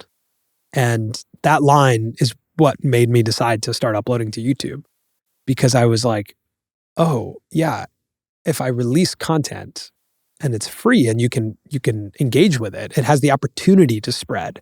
And so when you think about that with like selling anything, that's always been our thesis is like, if I'm offering you a YouTube video technically for free, then I have to offer you something else for free before I start, moving in the direction of being like, here's something that's behind a paywall. That's a great action step for us. We don't have even that secondary step of something else. We've never done like a worksheet or anything else. Yeah, you could do like, hey, do you want like the key takeaways from this episode? Here, put in your email and we'll send it to you. Oh, you don't want to get me into ManyChat, Samir. We don't want to get into ManyChat. We don't have time. We don't have time to get into I love you, ManyChat. Yeah. We have a special relationship with ManyChat. I want to finish up on the money side. So sponsorships, partnerships, you have the education. Yep. On the event side, for everybody out here listening, we are shooting a pilot we're going to do an event series as well. I completely agree. In the offline world, event looked amazing for a published press in New York City. So impressive. What were the biggest learnings coming out of that? Number one, people want to gather. And when you get like-minded people together, that's a gift in and of itself. And I think as event planners, I knew that going into it. What we asked, so we did application-based, and we had, love that, 400 spots. We ended up going to 500 because we had over 800 people apply to come. And we put a filter on there where like, in order to apply, it was not easy. You had to pay $400 to apply. And then you had to answer 13 questions. And so we were like, we're gonna make this kind of hard so that we filter. But we had over 800 people apply. Of course, if you did not come, the $400 was right back to you. But again, one of the questions we asked, what does success mean to you? What makes this event a 10 out of 10 for you? Almost everybody said, if I meet someone new. And so what we recognized was, sure, the onstage programming is awesome. We need to create memorable moments. But what we thought about was the onstage programming is essentially conversational prompts for people. So having surprise guests. Now there's something to talk about. You can walk up to someone. Who do you think the surprise guest is? You have a conversational prompt. We started the day with something called Coffee with Creators, and we partnered with Spotify on it, where what we did was we had coffee cups that had interview questions on them that you're supposed to ask someone. So you walk up to someone and you ask someone the question on your cup, so that like we gave you prompts to meet someone. So we optimized for meeting someone new. I still think probably if I look back on it, we had too much main stage programming. Like, again, I think if we look in what I said earlier, like the stickiest type of media right now is interactive media. Everything needs to be interactive. Like it's a video game. I need to be like a character that can navigate myself through a world and play with it. But you have to give me the rules and levels and things to engage with. And so I think like the main stage programming is like one to many. And as we look to do this again, I'm going to limit that and increase the amount of structured, not networking, but like structured conversation where I'm putting you into small groups. Like for the next one, we'll probably like upon check-in, you have like maybe an emblem and you have to find the 5 other people who have that emblem. And now that's like a learning group that you're in for the day. And so I think that's... And you collected that data up front to understand and know strategically who you're connecting. Exactly. Yeah. We're connecting people strategically. So I'd say that's like the key learning is like, it's not to overcomplicate anything. It's like, it's really fun to get together with like-minded people and have a good time. So like our welcome party was awesome. It was in partnership with Virgin. It was on like their new cruise ship. And then again, we had a surprise from Sir Richard Branson, which was awesome. And life flex there, guys. Yeah. Life flex. But I mean, so if you have the opportunity, like again, in that was a partnership with YouTube and Virgin, like the question was like, how do we make this memorable? Right. And so you always ask the question is like, are we producing memorable minutes? And are we achieving the successful outcome for the people who have paid money to come here? And if you don't ask, you don't know the answer to that question. So in the application, we asked. And that's so huge, man. I mean, even for our newsletter, like we have a type form for anybody that is bringing someone to their newsletter. I'm not sure if you do this, but have a very granular Q&A from Typeform and then segmenting those cohorts to understand and know how to give them free information or sell them into things. Yeah. I think that's so huge. And from an events perspective, I mean, I'm hearing events now. Some of them are doing like business speed dating. I love that idea. Yeah. Zach Harnivore, Yes Theory, Lighthouse. I went to dinner with him. It was so thoughtful. And everyone had, when they sat down, said who's to the person to the left, who's the person to the right, a little bio on them, and then what you can connect over. It's awesome. Over a little make your own pasta. I thought that's amazing. That was brilliant. That's great. He's a savvy little ninja. I love that. So I'm not surprised that the meeting new people is the biggest thing. Meeting new people and accountability are two huge things that I'm seeing from an ask perspective on education. The accountability is a huge one. So why do people have personal trainers? It's like at some point you know how to work out. And I actually Amar from Yes Theory says this thing about like throwing the backpack over the fence. Like basically he's like, when you're in a group at some point, like you're trying to make a decision, somebody just has to throw the backpack over the fence. Because once the backpack is over the fence, you have no choice but to climb over the fence and go get it. And sometimes I think about that and even like investing in coaches or investing in partners or investing in a project. Let's say like a great example is like we were toying around with launching this education business for a long time. And then I just found an agency and contracted them for like a lot of money. And I was like, now we have no choice. The backpack's over the fence. Now you have to do it. I like that. You got to just jump out the ship and figure it out. So on the revenue flywheel perspective, we got sponsors, partnerships, we have education, consulting, you have kind of a la carte or you lay it on top. Yep. And then events. What are you the most excited about looking into the future? I really love consulting, to be honest. Again, like I think like, to me, that's one-to-one education. So like I love everything that's education. I have a really good time with it because you can see the transformation in someone, whether that's at the scaled level through our show, where like you meet people like you, it's like, yo, I dove into the show and now I'm a creator. Yeah. That's like the whole thing for me. That's the best, man. That's the best. That's so cool. Like that is anyone who tells me that they started making YouTube videos or explored some new aspect of their creativity because they listen to our show, I'm like, it's the best thing you could have told me. Then you have the like deeper education through the paid courses. Then you have like the one-to-one education through consulting. So I would say that has been really fun and really interesting for us. There's like really fun outcomes you can have there. And then events. Events to me is like, I love throwing a good party and I love the feeling of there's like a level of anxiety that comes from events. For sure. That's kind of fun and that the stakes are so high. And you have no choice. It's like, it's going to happen that day and it's either going to be good or bad. And I think those stakes are really fun. And I feel that with speaking on stage too. I just said a lot of different things that I'm excited about. So if I was He's genuinely excited about anything and everything. I'm honestly, I'm really excited. I think I will be honest that I've felt less excited about digital content. And interesting. I love making it. The stress of the performance of it has definitely gotten to me over the years. And I've navigated that emotion, but it's hard. It's hard to navigate. And there's this thing I call relative zero, where I noticed like, a couple weeks ago, we had an episode that did 80,000 views. I mean, everyone on our team was like, man, like, it's not going well. Guys, let me get those 80,000. No, but like, it's like, man, like, oh man, like, what do we do? And that number for us is, 80,000. There's some creators, that number is 1 million. Some creators, that number is 10 million. Jeez. And I call that number relative zero, where like you look at something, you look at a piece of work and you're like, 0 people watched this.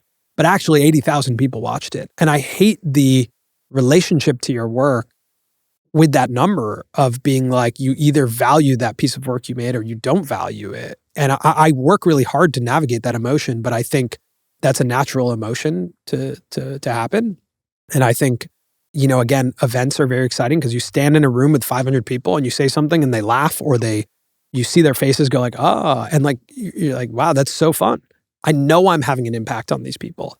And I think it gets a little lost sometimes in just uploading content and seeing the numbers on the screen go up. So after 15 years of doing it, I think I'm enjoying the humanity of performing in front of people versus doing our craft. It's extra scary coming from someone like you that has the awareness that those could be 80,000 very valuable views with a lot of depth, but still it hurts the core. I feel the same way, man. The views are the views, whether it's on short form, long form. Yeah. When they're low, it hurts. You question yourself. It hurts. And like, and it's very complicated when you're making a podcast too that's distributed across 2 different platforms where you go, a great example is we made an episode on Chinese microdramas. It's one of my favorite episodes because it's like exploring a completely new world that I had no idea about. And it was a super fun podcast episode. And it completely tanked on YouTube. It did 1.4 million downloads on Spotify. It's one of our best performing episodes ever on Spotify. So you have this weird thing. That was a net new niche of people that were, yeah. And you look at like the YouTube comments and everyone's like, damn, Colin and Samir fell off. Like, damn, next video better hit, boys. Like, it's over otherwise. And you're like, whoa, this public pressure on YouTube is so challenging to navigate when you're like, I know I'm making something I like.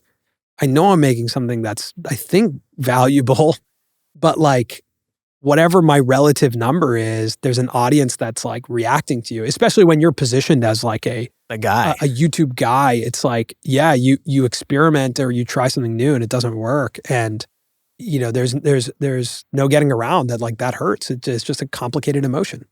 For the people just starting out, guys, the YouTube comments are the silent majority. I learned about that. They will come at you with some crazy stuff. It's not something you talked about much publicly, but we talked about it briefly. And I'd love for you to share the story of just what happened with you and the house and the Palisades, and how did that experience change you personally and professionally? Man.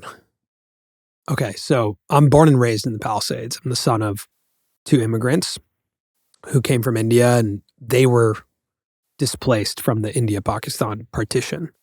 So my dad grew up in kind of like, you know, he was taken from his home and grew up in kind of a new place that was where a lot of Hindus got displaced. So it's just important context that like displacement was a big part of my childhood story, just hearing the story of my family getting displaced from their home.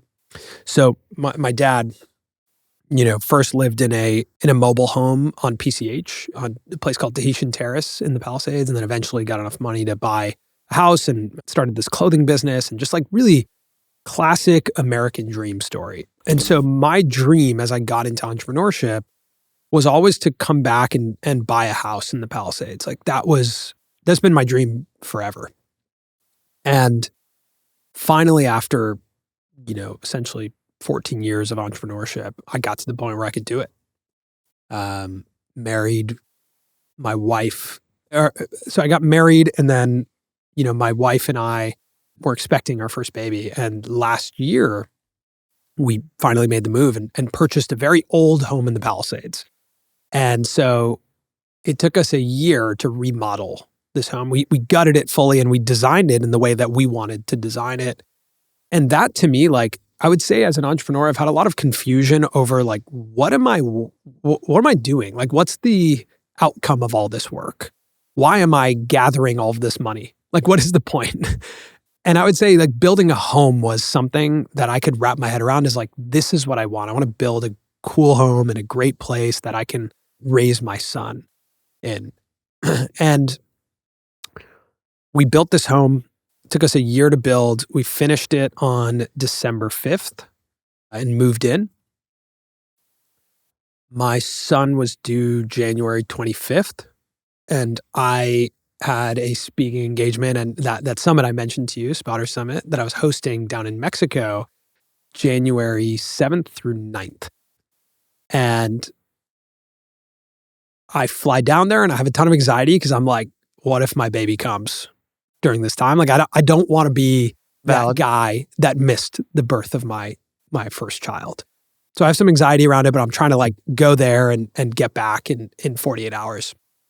So I fly to Mexico, and basically like that first day, my dad calls me and he says, hey, there's a fire in the Palisades. I was like, all right, this has happened a ton since I was a kid. And there was a fire on New Year's Eve, and that got sorted. So it's all good. And, you know, he was like, no, it's pretty serious. And I was like, what do you mean it's serious? He's like, well, there's firefighters in the house. And I was like, what do you mean there's firefighters in our house? And I was like, just send me a picture of what you're looking at. And he sent me a picture, and I'll give it to you to put on screen. And I looked at that picture and I was like, oh shit. And so I'm like in the middle of hosting this summit. In my off time, I'm getting on the phone, talking to my wife, being like, what's the plan? Are you going to leave? You should leave. Long story short, she evacuates. I'm on stage hosting a session with Kevin Hart, and my phone is buzzing. And I'm trying to navigate this anxiety in my head of what is happening. And we finish our session, and I pull out my phone, and there's a video of my house burnt down. And for my house to be burnt down, that meant the whole town was burnt down. It was kind of in the middle of the town. And so right after that, get on a flight and fly home. And like, there's just this wave of emotions that's like really confusing. There's the concern for my wife, who's 9.5 months or 8.5 months pregnant. There's the concern for like this overwhelm of my hometown is gone. There's this overwhelm of like my house and all my belongings are gone. And you're just trying to like understand like what is going on? Like it's such a surreal experience. And the craziest thing is that Colin had just bought a home there as well, and his house burned down. And, you know, we've done this whole thing together as partners. And buying homes felt like especially in the Palisades, like buying homes felt like the manifestation of all the work we had done, put into these physical things and a life that we were imagining, you know, like we were going to live down the street from each other and, you know, raise our families together. And my family was really close, and my brother lived in the town too. And my aunts and uncles lived in the town, and like, just felt like everything had come together in this way that was like the storybook ending to my entrepreneurial journey, you know? And landing back in LA, I think one of the hardest things I've ever experienced was seeing my wife for the first time. Pregnant, 8.5 months. Yeah. And that's when you just kind of have to look and go like, you know, in those moments, you're just kind of, there's a lot of adrenaline and you're just like, I'm back. She's healthy. She got out. My parents got out. There was a moment in time where I didn't know if they were going to get out. They were stuck in the middle of their hill with, I don't know if anyone's seen the images, but a bunch of people abandoned their cars in the Palisades, so you couldn't get out. And they didn't leave in time, so they couldn't get out. And it took them hours for that to get cleared. And they were in the middle of basically a burning mountain. And so there was a time where I was terrified that they weren't going to get out, but everyone was safe. And then my focus was like, I got to find a place to live to bring my baby back, because he could be born at any moment. Provider mode immediately. Obviously. Immediately, of course. You're just problem solving, like, how do I navigate this? And what I learned in those, there was 12 days between the house burning down and my son being born. And in those 12 days, like, my friends and the community of YouTube creators that I had met, the community of people I had met through business, the sponsors, relationships that I had, everyone came forward to kind of catch both Colin and I at a time where we were just didn't even know what was up, what was down, like what to do. And I would say like the biggest lesson through that experience is that like your community is the thing. Like the community was the manifestation of the 15 years of entrepreneurship. The friends and family was the manifestation of all that came forward to help.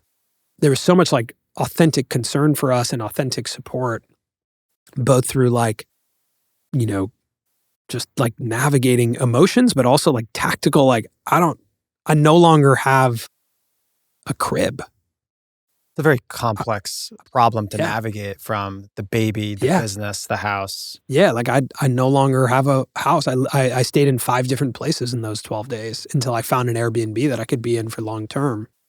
And literally once we moved into that one, that night my wife went into labor. It was all very like movie-like, you know? And when my son was born, like it gives you a new focus and reality on things. And it's been 9 months since the fire. I mean, I still can't believe my hometown doesn't exist. That is something that is, I don't think people understand how devastating the fire was in the Palisades, but 7,000 homes were burned down. The whole place doesn't exist. And it's still something that like any type of change in your life, you're navigating grief. When something changes, you've lost something. This was a lot of grief to navigate. Like building that house was truly like a creative process with my wife that felt like we had built this thing together, this manifestation of the life we wanted to build, the way we wanted to raise our son. Like everything was custom built for how we wanted to live life. Then you go into the grief of losing all these relics from your life. All my guitars from when I was growing up, all my clothes, my wedding suit, my wife's wedding dress, our printed vows that were written on paper from that day. How did that change? How did the fire change your relationship with money and possessions? I think it changed my relationship with desire. There's like 4 principles in Buddhism, and I'm not a Buddhist, but I just like studying different religions, and I'm going to oversimplify them, and there might be people who are like, this is not what they're meant to say, but I'm just going to say how I interpret them and understand them. But in summary, it's all of life is suffering, and all of suffering is desire. And I think what I learned is like, my desire is what has created the suffering, right? The desire to have that house, the desire for this not to happen is where the grief comes from.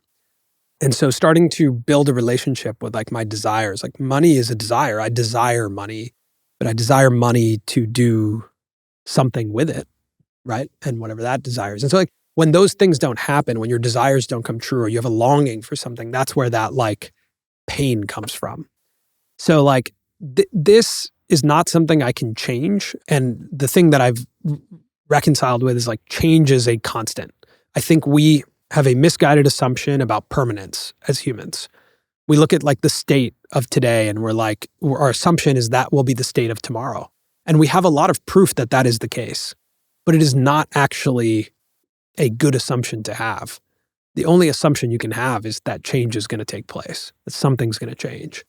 And I would say that's like the relationship with the world that I'm now starting to have is like, my assumption is that things are about to change. I don't know when, but they're going to change. Whatever the state of my life is today, like, does not assume that that's the state of my life tomorrow.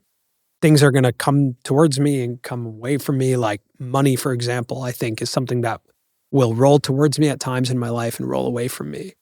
And I would say there's a bit of clarity in the fact that whatever is happening right now is about to change. Because even if you're in a state of abundance, it might change. And then in the inverse, if you're in a state of scarcity or like things aren't happening for you, like that also is going to change. So like my relationship with change is something that has really come to life. My relationship with adaptability. There's this Bruce Lee quote. I don't know if you've ever heard it. No, what is it? Be like water. You ever heard him say that? I've heard that one before. Yeah. Where he's adaptability, like, malleability, and change. We go deep in the episode with Joel about that. It's like the most important attribute for success, not only in business, but in life. Yeah, I think, what I learned pretty quickly was like, as painful as this was, as painful as it continues to be, like, I'm still here. I'm here. I've adapted to the new situation. So to summarize what Bruce Lee says, he says, like, think about water. When it flows into a cup, it becomes the cup.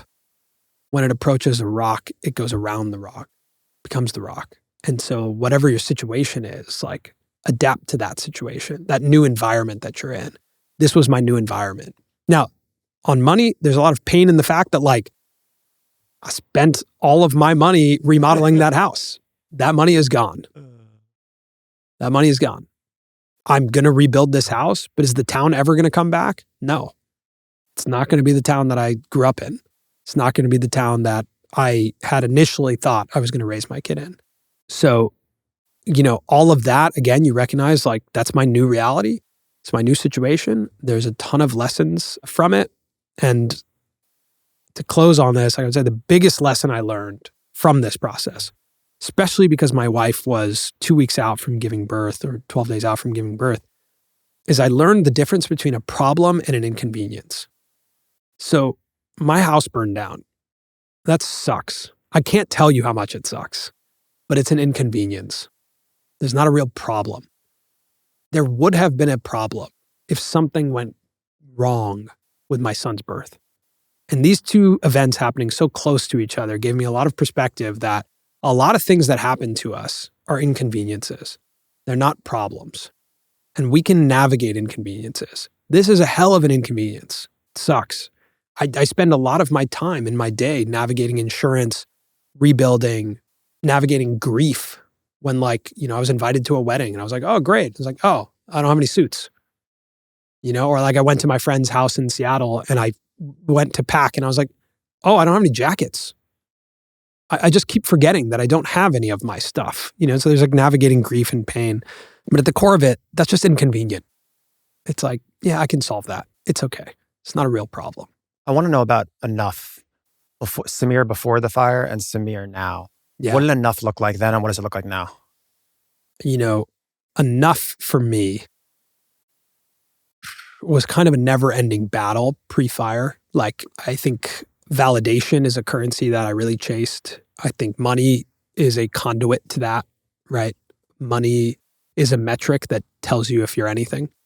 And I think as like a, young kid or just adult, a lot of us who get into entrepreneurship are kind of trying to ask the question, like, am I anything? And you're trying to just throw things at a wall and see what comes back and see if you are something. And your only ways of knowing if you're something are through these classic metrics or classic validation headlines, notable people reaching out to you, status, money, like that all starts to inform you who you are. And I think pre-fire, I was in a constant, never-ending chase for it of like, it's not like a cup that's being filled. It's like a thing I need on a day-to-day basis. Whereas today, after the fire, I think I look at my situation and I think like, what a lesson that I chased money for a long time. Then I took all that money and I built a house and it burned down. What a metaphor. What a metaphor. So enough now, like I talk about this in therapy quite a bit, but like one of the things that I'm chasing right now is the opportunity to have coffee with a friend in the morning without feeling like I need to go somewhere. Like without the feeling that I'm like, I need to leave right now because I have to go do something or someone's waiting for me or like. Slow mornings. That's it. It's just slow morning, especially when you have a son like our kid. It's like the most beautiful thing in the world is waking up and being with your wife and your kid. It's like the greatest thing. And the thing that I always dislike is when I wake up and I'm like kind of frantic and I'm like, I got to be somewhere and I got to do something and I got so much to do. And like that feeling, I would love to navigate that, but that's going to be a long process. Yeah, it was so funny because I was talking to Colin at Lighthouse. We did like these little mini presentations, and he said coffee in the morning with his family is what success looked like. Yeah. And then he was joking about how just clothes in general. And he's like, when I get free swag now from companies, he's like, I don't even want it anymore. He's like, nothing means anything to me outside of my family and their health. I mean, my car burned down. I still haven't bought a new car. I have like a new relationship with stuff. I have a new relationship with the trades, where like that morning, I didn't know that was the last time I would walk out of my house. And I remember looking back and I had this like great island and I had really spent a lot of time building my coffee nook. I got a little coffee nook. I'm sorry that we have to rehash this. No, it's all good. You're visualizing this coffee. It's all good. Yeah. But I loved inviting people over and making them a cappuccino. And I remember walking out and my sister-in-law was going to be there when I came back. And I looked back at the kitchen. I was like, this is like so amazing. I can't wait to come back here and make a cappuccino for my sister-in-law. Like I was like, that's going to be great. And I had no idea that was the last time I was going to walk out of my house. And I think there's a lot of stoic principles that you can look at and go like, you should live every day like that, where you recognize like, damn, this could be the last time that I walk out of this house. This could be the last time I talk to my dad on the phone. Yeah, I think the fact that you were looking at these quote unquote material things, but tied to them were experiences and emotions, I think that's healthy in nature. I think when someone is looking at money and possessions as something to prove to other people, that's where it gets unhealthy. So yeah, money is a key to unlock a door. Yeah. But I think very few people think about the door they want to unlock. They think about just getting the key. Do you know what I mean? Yeah. Like if you don't have a door to unlock, then you're like spending all this time getting a key. You're like, oh, hell yeah, I got the key. Where do I put it?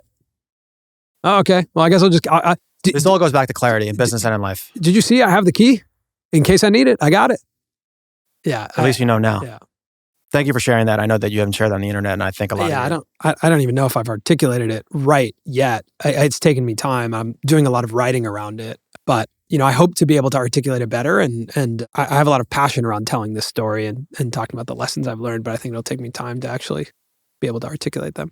Yeah, I think it has very, very deep meaning in just a relationship with all things money, possessions, people. So appreciate you sharing that. Yeah, of course.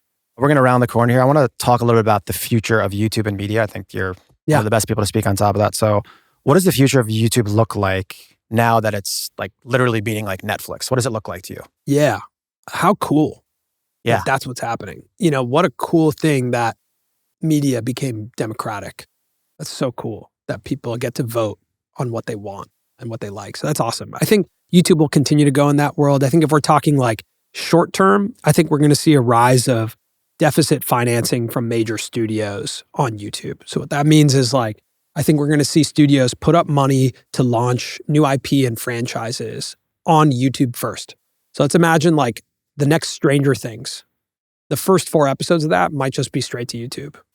Build an audience, then it goes somewhere else. And this is yet to happen. This is your thesis. I haven't seen this. I haven't seen this, but I think this will happen. So I think deficit financing for like scripted content, animated series, building IP on YouTube and just allowing it to be more like of an MVP. And I think the antithesis to this is like Glenn Powell was just in a show called Chad Powers on Hulu. Did you watch it? No. Okay, so I didn't watch it either. So that costs a lot of money, right? To get Glenn Powell to come and do 6 episodes of something right now at the height of his acting career is like, costs a ton of money. Now, it's behind a paywall and you have to do a ton of marketing to get people to watch it. Now, let's talk about best case scenario for that show. Best case scenario is people absolutely love it and they want another season. How the hell are you going to get another season with Glenn Powell? He's going to be busy. He's going to be really expensive. The cost is going to go through the roof and you're going to get such long time between seasons.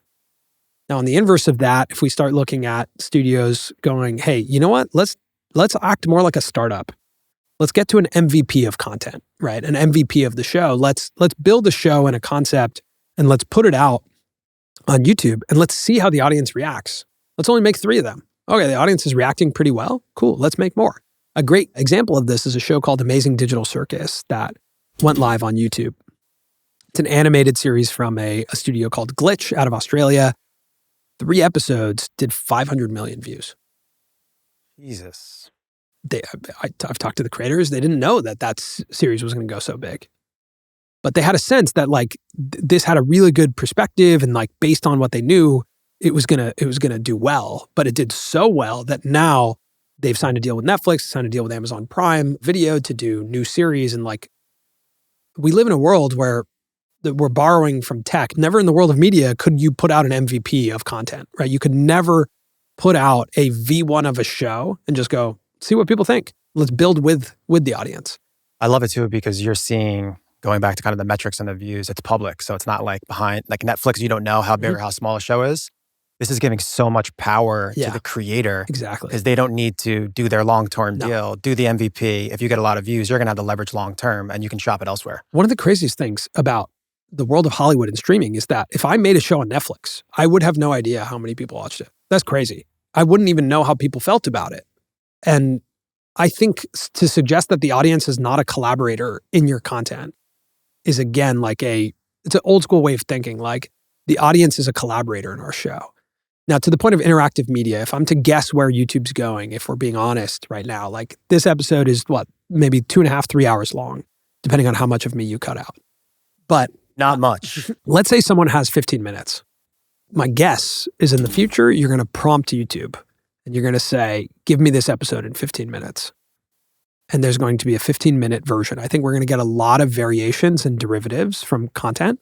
And I think all of us as creators are providing source material to the internet. It's the input. That's your rules. It's respecting the audience's time. It's just but I think down version. I think the audience will have a lot more control. As I mentioned, like interactive media is the future. That has been the past. It's the present, and it will be the future. It will just get more and more interactive. So my ability to say, I actually only have a 7-minute drive. Can I get the takeaways from this in 7 minutes in audio form? And let's say you say, yeah, I'm cool with that. Allow the audience to do it. I think that's likely where we're going. And you think all roads lead to just more leverage for the creator in this context, correct? Well, that's where brand matters. I like the way that Mark tells this story. I like, the way that he gets the information out of the guest. Because like the efficiency of getting information, like if someone's like, how do I grow on YouTube? You could probably type that into any LLM and it'd give you like reasonably good advice. Yeah. Right?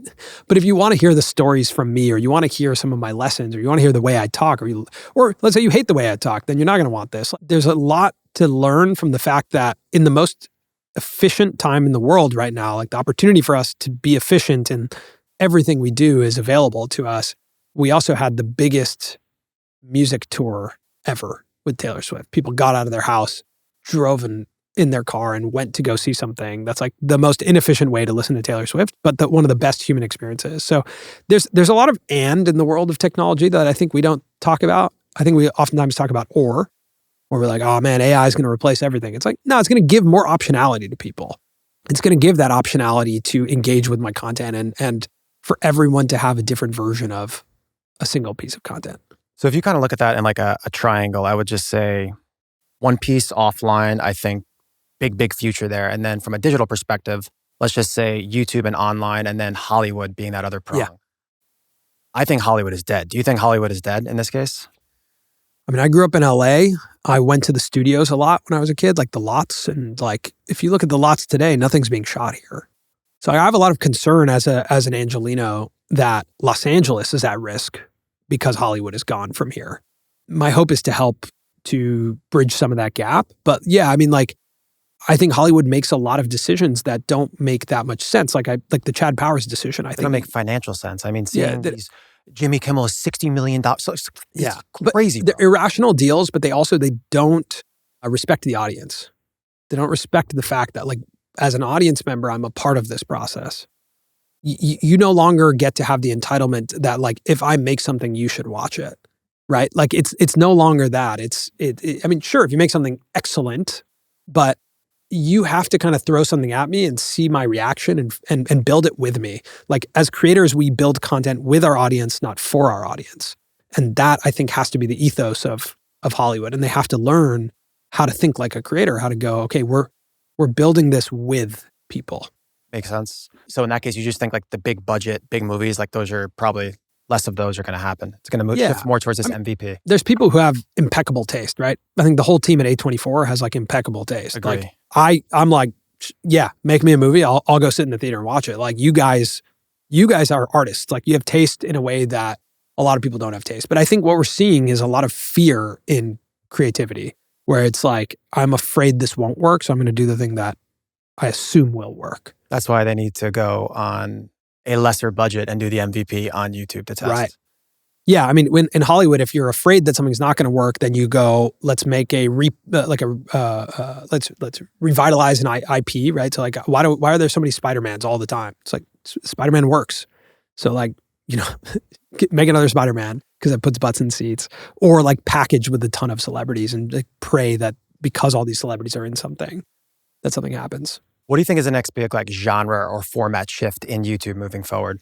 I think we're going to see scripted content come onto YouTube. Like right now, YouTube is unscripted, and you know the only scripted content we've seen is kind of like soap opera-y content on YouTube or like comedy skits. I think we're going to see the rise of scripted content. I think there's a lot of talented filmmakers out there who are going to take to the platform and make things on cheaper budgets and compel us with scripted content. And I hope to see that. I think the other side is actually really good branded shows. Like I think major brands have the opportunity to be the studios of the future. I think this is where there's the biggest white space. It's Such a big insane white how the space. biggest brands in the world, the Walmarts of the world, the Nikes, Totally. the Adidas of the world are doing no branded content. They are movie studios, right? I think Red Bull is the one who does this the best. They understood very early on, like, media leverage matters. And like brand leverage matters too. Yeah, and that's the way to get brand, right? Is like, so Red Bull's YouTube channel is fantastic. And they essentially make a show like, and they always understood this. Like there was Red Bull TV when we were growing up. There were magazines, like they were very good at this, of speaking to their target customer through media. But my hope is that we see more brands. Like McDonald's could have an amazing show. You know, it could about be the drive-through. Yeah, drive-through confessionals, or you know, like even just like seeing what people order in a drive-through is inherently interesting. DoorDash should have an excellent show that you should be able to watch on DoorDash in the time that you're waiting for your meal, right? Like there's so much to play with brands, because our loyalty and our like characters that we exist with on a day-to-day basis are brands. And so they already have so much trust with us. Brands should be creating shows. And I think, again, like you look at some brand YouTube channels and they're kind of like corporate dumping grounds where you see like... Brands have no idea how to do this. I think everyone who's launching a YouTube channel or trying to use YouTube, they have to think like, I'm making a show. A YouTube channel is a show. So what's the show I'm making? And if you are like, again, Red Bull, great example. Like they have mini shows within the channel, but like the show is about unbelievable extreme things, right? Extreme actions that people are taking, skydiving, cliff jumping, like F1 driving, like all this cool extreme action stuff. That's a show that if I'm that type of person, I'm going to watch that show.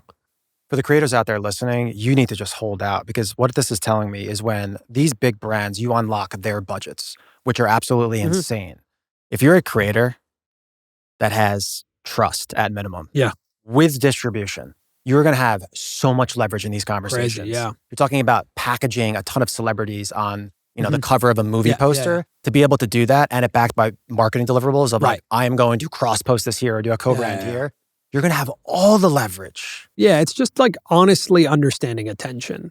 Not making assumptions about attention, but honestly understanding attention and understanding that attention is changing on a day-to-day basis. And like, it's the most chronically online people who understand it. Like the people who are authentic members of the internet, like they understand how things are moving. This seems fairly obvious to me. I'm pretty mind blown by it. To wrap up on this, I want to know from you, from someone that definitely talks to these people. Yeah.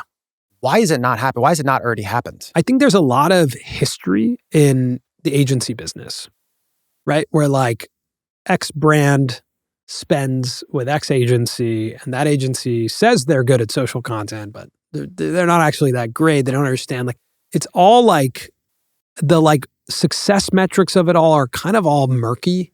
And I think there's a lot of fear in like making a show that's lo-fi or that's like people don't.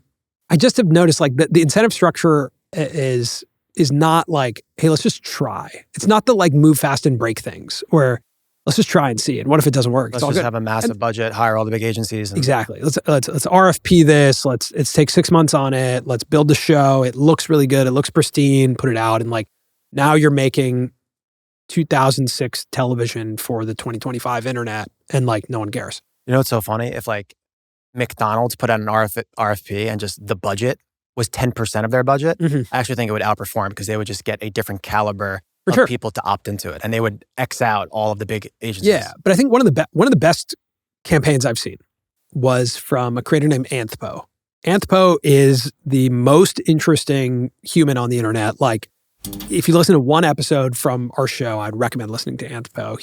He's the guy who came up with the Timothée Chalamet lookalike contest. Oh, wow. He just did this campaign where he created a social media character named John Chungus and was able to get 500,000 followers on an account and throw a big event in like a matter of 3 months. He's a wild marketer.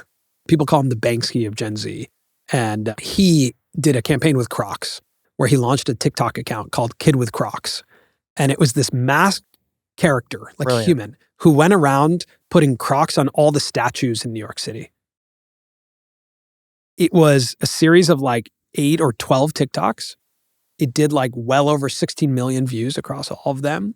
The account gained over 500,000 followers. And that is like the modern campaign. He like created a character, created a narrative, created a thing that everyone could get involved in.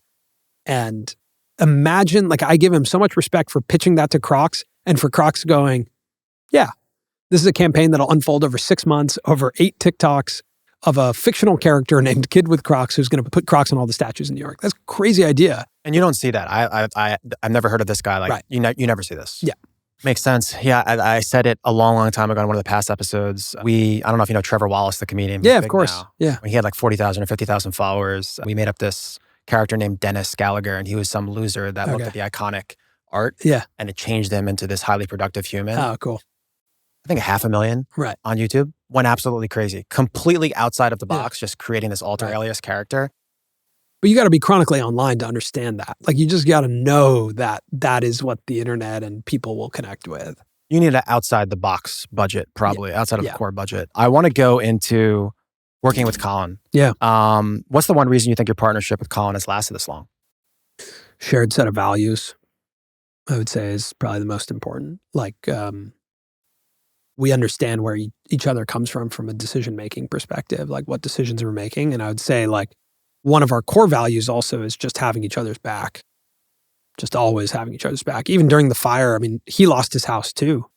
But he was really focused on finding me and my wife a house during that time because he knew like, we're 2 weeks out from having a baby or 12 days out from having a baby. And like, there's kind of this unspoken version of that. It's not like I ever have to go to him and be like, dude, like, I need this to be the priority right now in my life. We kind of have an unspoken version of that. But I think just a shared set of values is probably the most important. How do you want the next generation of creators to remember Colin and Samir? I want the next generation of creators to remember us as guys who understood them, who made them feel seen.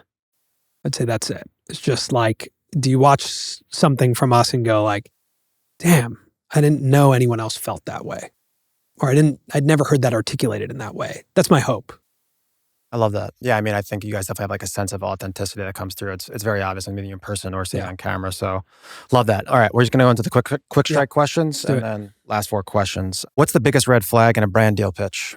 The brand wants a certain amount of conversions from the integration. I would say that's a red flag for me. If success is something that I don't think I can commit to. What's one prediction you have about the creator economy that no one's ready for?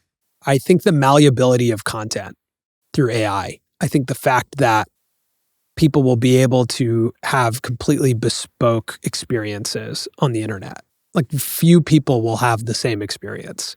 We're already moving in that direction, but I think actually understanding the implications of that is a big one. And then the second one is that I think people are underestimating how fun it is to prompt. And prompting itself is entertainment. And so us as creators, we're not just competing with other creators, we're competing with the experience of prompting. Meaning like how you're interacting and talking to ChatGPT? Yeah. I think that is kind of fun. It's super fun. That's a good take. That's entertainment. That's a unique take right there. Yeah, I think it's really important to just look at what's fun and go, I'm competing with anything that's fun. Could be brain rot, but what's your favorite YouTube video of all time? I would say Make It Count by Casey Neistat. What's a data point you think creators obsess over that doesn't actually matter? Subscribers. What's the hardest thing about staying relevant in the market that moves as fast? Making stuff that aligns with you. What's the most underrated skill in content creation? Writing. What's one insecurity that still drives you? Oh, man. Say just like the need to be seen. What's one habit that quietly changed your life? Writing. Big writer here. Yeah. Big writer here. Yeah. Gotta get one of these published press notebooks. What's the next platform creators should be paying attention to? Wow. I think my caution there is to like say something obvious and cliche, but I do think that... Say Instagram again. I love that. That's where we're highly indexed. yeah. I love that for us. Yeah, I think Instagram is the center of the universe. Like what I mean by that is you can walk into a restaurant right now at lunchtime in Los Angeles and stop the room and go, how many people opened Instagram in the last hour? Everyone will raise their hand. You go, how many people opened YouTube in the last hour? 2 to 3 people will raise their hand. It's not to say that YouTube is not YouTube is wildly valuable, but just like if you're trying to reach everyone, it's Instagram. My mom opens Instagram. My dad sends me DMs on Instagram of like funny memes and stuff. Like, do you have like no profile picture and no activity? My dad's in it. He's in deep? Oh yeah, he's in it. Nice. What's one platform or tool that you think every creator should master? The notebook. I'm going to just keep going back to writing. Like just pen and pad. Link down below to get the notebook. Link down below. Yeah, right. All right. Last 4 questions that I asked everybody. Favorite book or podcast and why? Favorite book is probably Unleashing the Idea Virus from Seth Godin. It was the book that really changed the way I understood how ideas spread. And, that was something I always wanted, was to be able to have an idea and have it reach as many people as possible. So that book changed my life. Entrepreneur or brand that you want to give flowers to and why? Entrepreneur or brand I want to give flowers to. I'm going to give flowers to Tim Ferriss. Tim Ferriss, when we had him on our show, like, I think that guy operates with a lot of integrity and really gives a lot of respect to his craft in a way that I think has become a bit of a lost art. So I would say Tim Ferriss. I feel like every single person watching has probably read 4 Hour Workweek. I feel like that was like the opening book that you needed to hear anything about like efficiency or biohacking or anything. Yeah. I love Tim Ferriss. Tools of Titans is a banger too. Creator that you want to give flowers to and why? I would say there's a creator named Preston Goes. His full name is Preston Summerow. And he has like just grown into just an incredible storyteller. He crossed 1 million subscribers recently. Every video he puts out gets 3 million views. But I can't tell you how authentic his voice comes through on YouTube. Who he is in person is who he is in the videos. And he's doing like hilarious, funny things. He's making music. He does things that are hard when he tells stories. And there's a great quote from the creators of The Office that they talked about when they were shooting The Office. They started with like one camera and they're in a real office building here in LA. And like it was complicated to shoot because they're like, dialogue picks up over here and they're moving it. And they're like, it's hard to make, but what makes it hard is what makes it good. And I just think that he takes the path of like making it really hard and making it really good. And so I respect him a lot as a storyteller. There's a competitive advantage in making it hard and Yes. being uniquely you. Last question. How big can Colin and Samir and or Publish Press be? I think those are two separate things. I think Colin and Samir will always be as big as our authentic desire to create. Like, Love that answer. Colin and Samir will be what Colin and Samir want it to be, which is why we create sub-brands that can live beyond us. I think, like I was just showing you, like it's amazing to me that after 8 years, our podcast this week is the number 15 podcast on Spotify on the top podcasting charts. I think that's a bit of a indicator of the interest in the creator economy. Every year I think, okay, we've probably reached like peak interest in this world. And it's just not true. I think our world continues to be the future of communication of ideas. So when I think about the Published Press and covering the stories, like the Published Press unlocked our ability to tell, we write 9 articles a week in our newsletter, three times a week.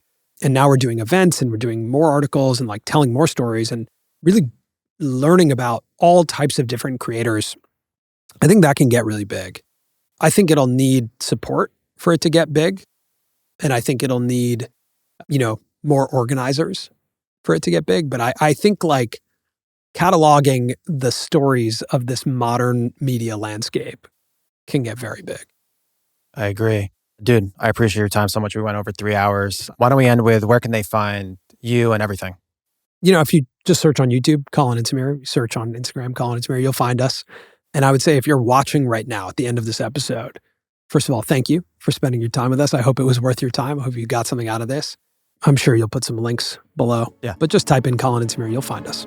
Amazing. Appreciate you, bro. Thank you, man. What's up, guys? If you guys got this far in the episode, I would assume that you enjoyed it. If you got any value, it would mean the world if you hit the subscribe button, give it a like, post a comment, tell a friend. We could keep going bigger guests, bigger locations, more value. See you in the next episode.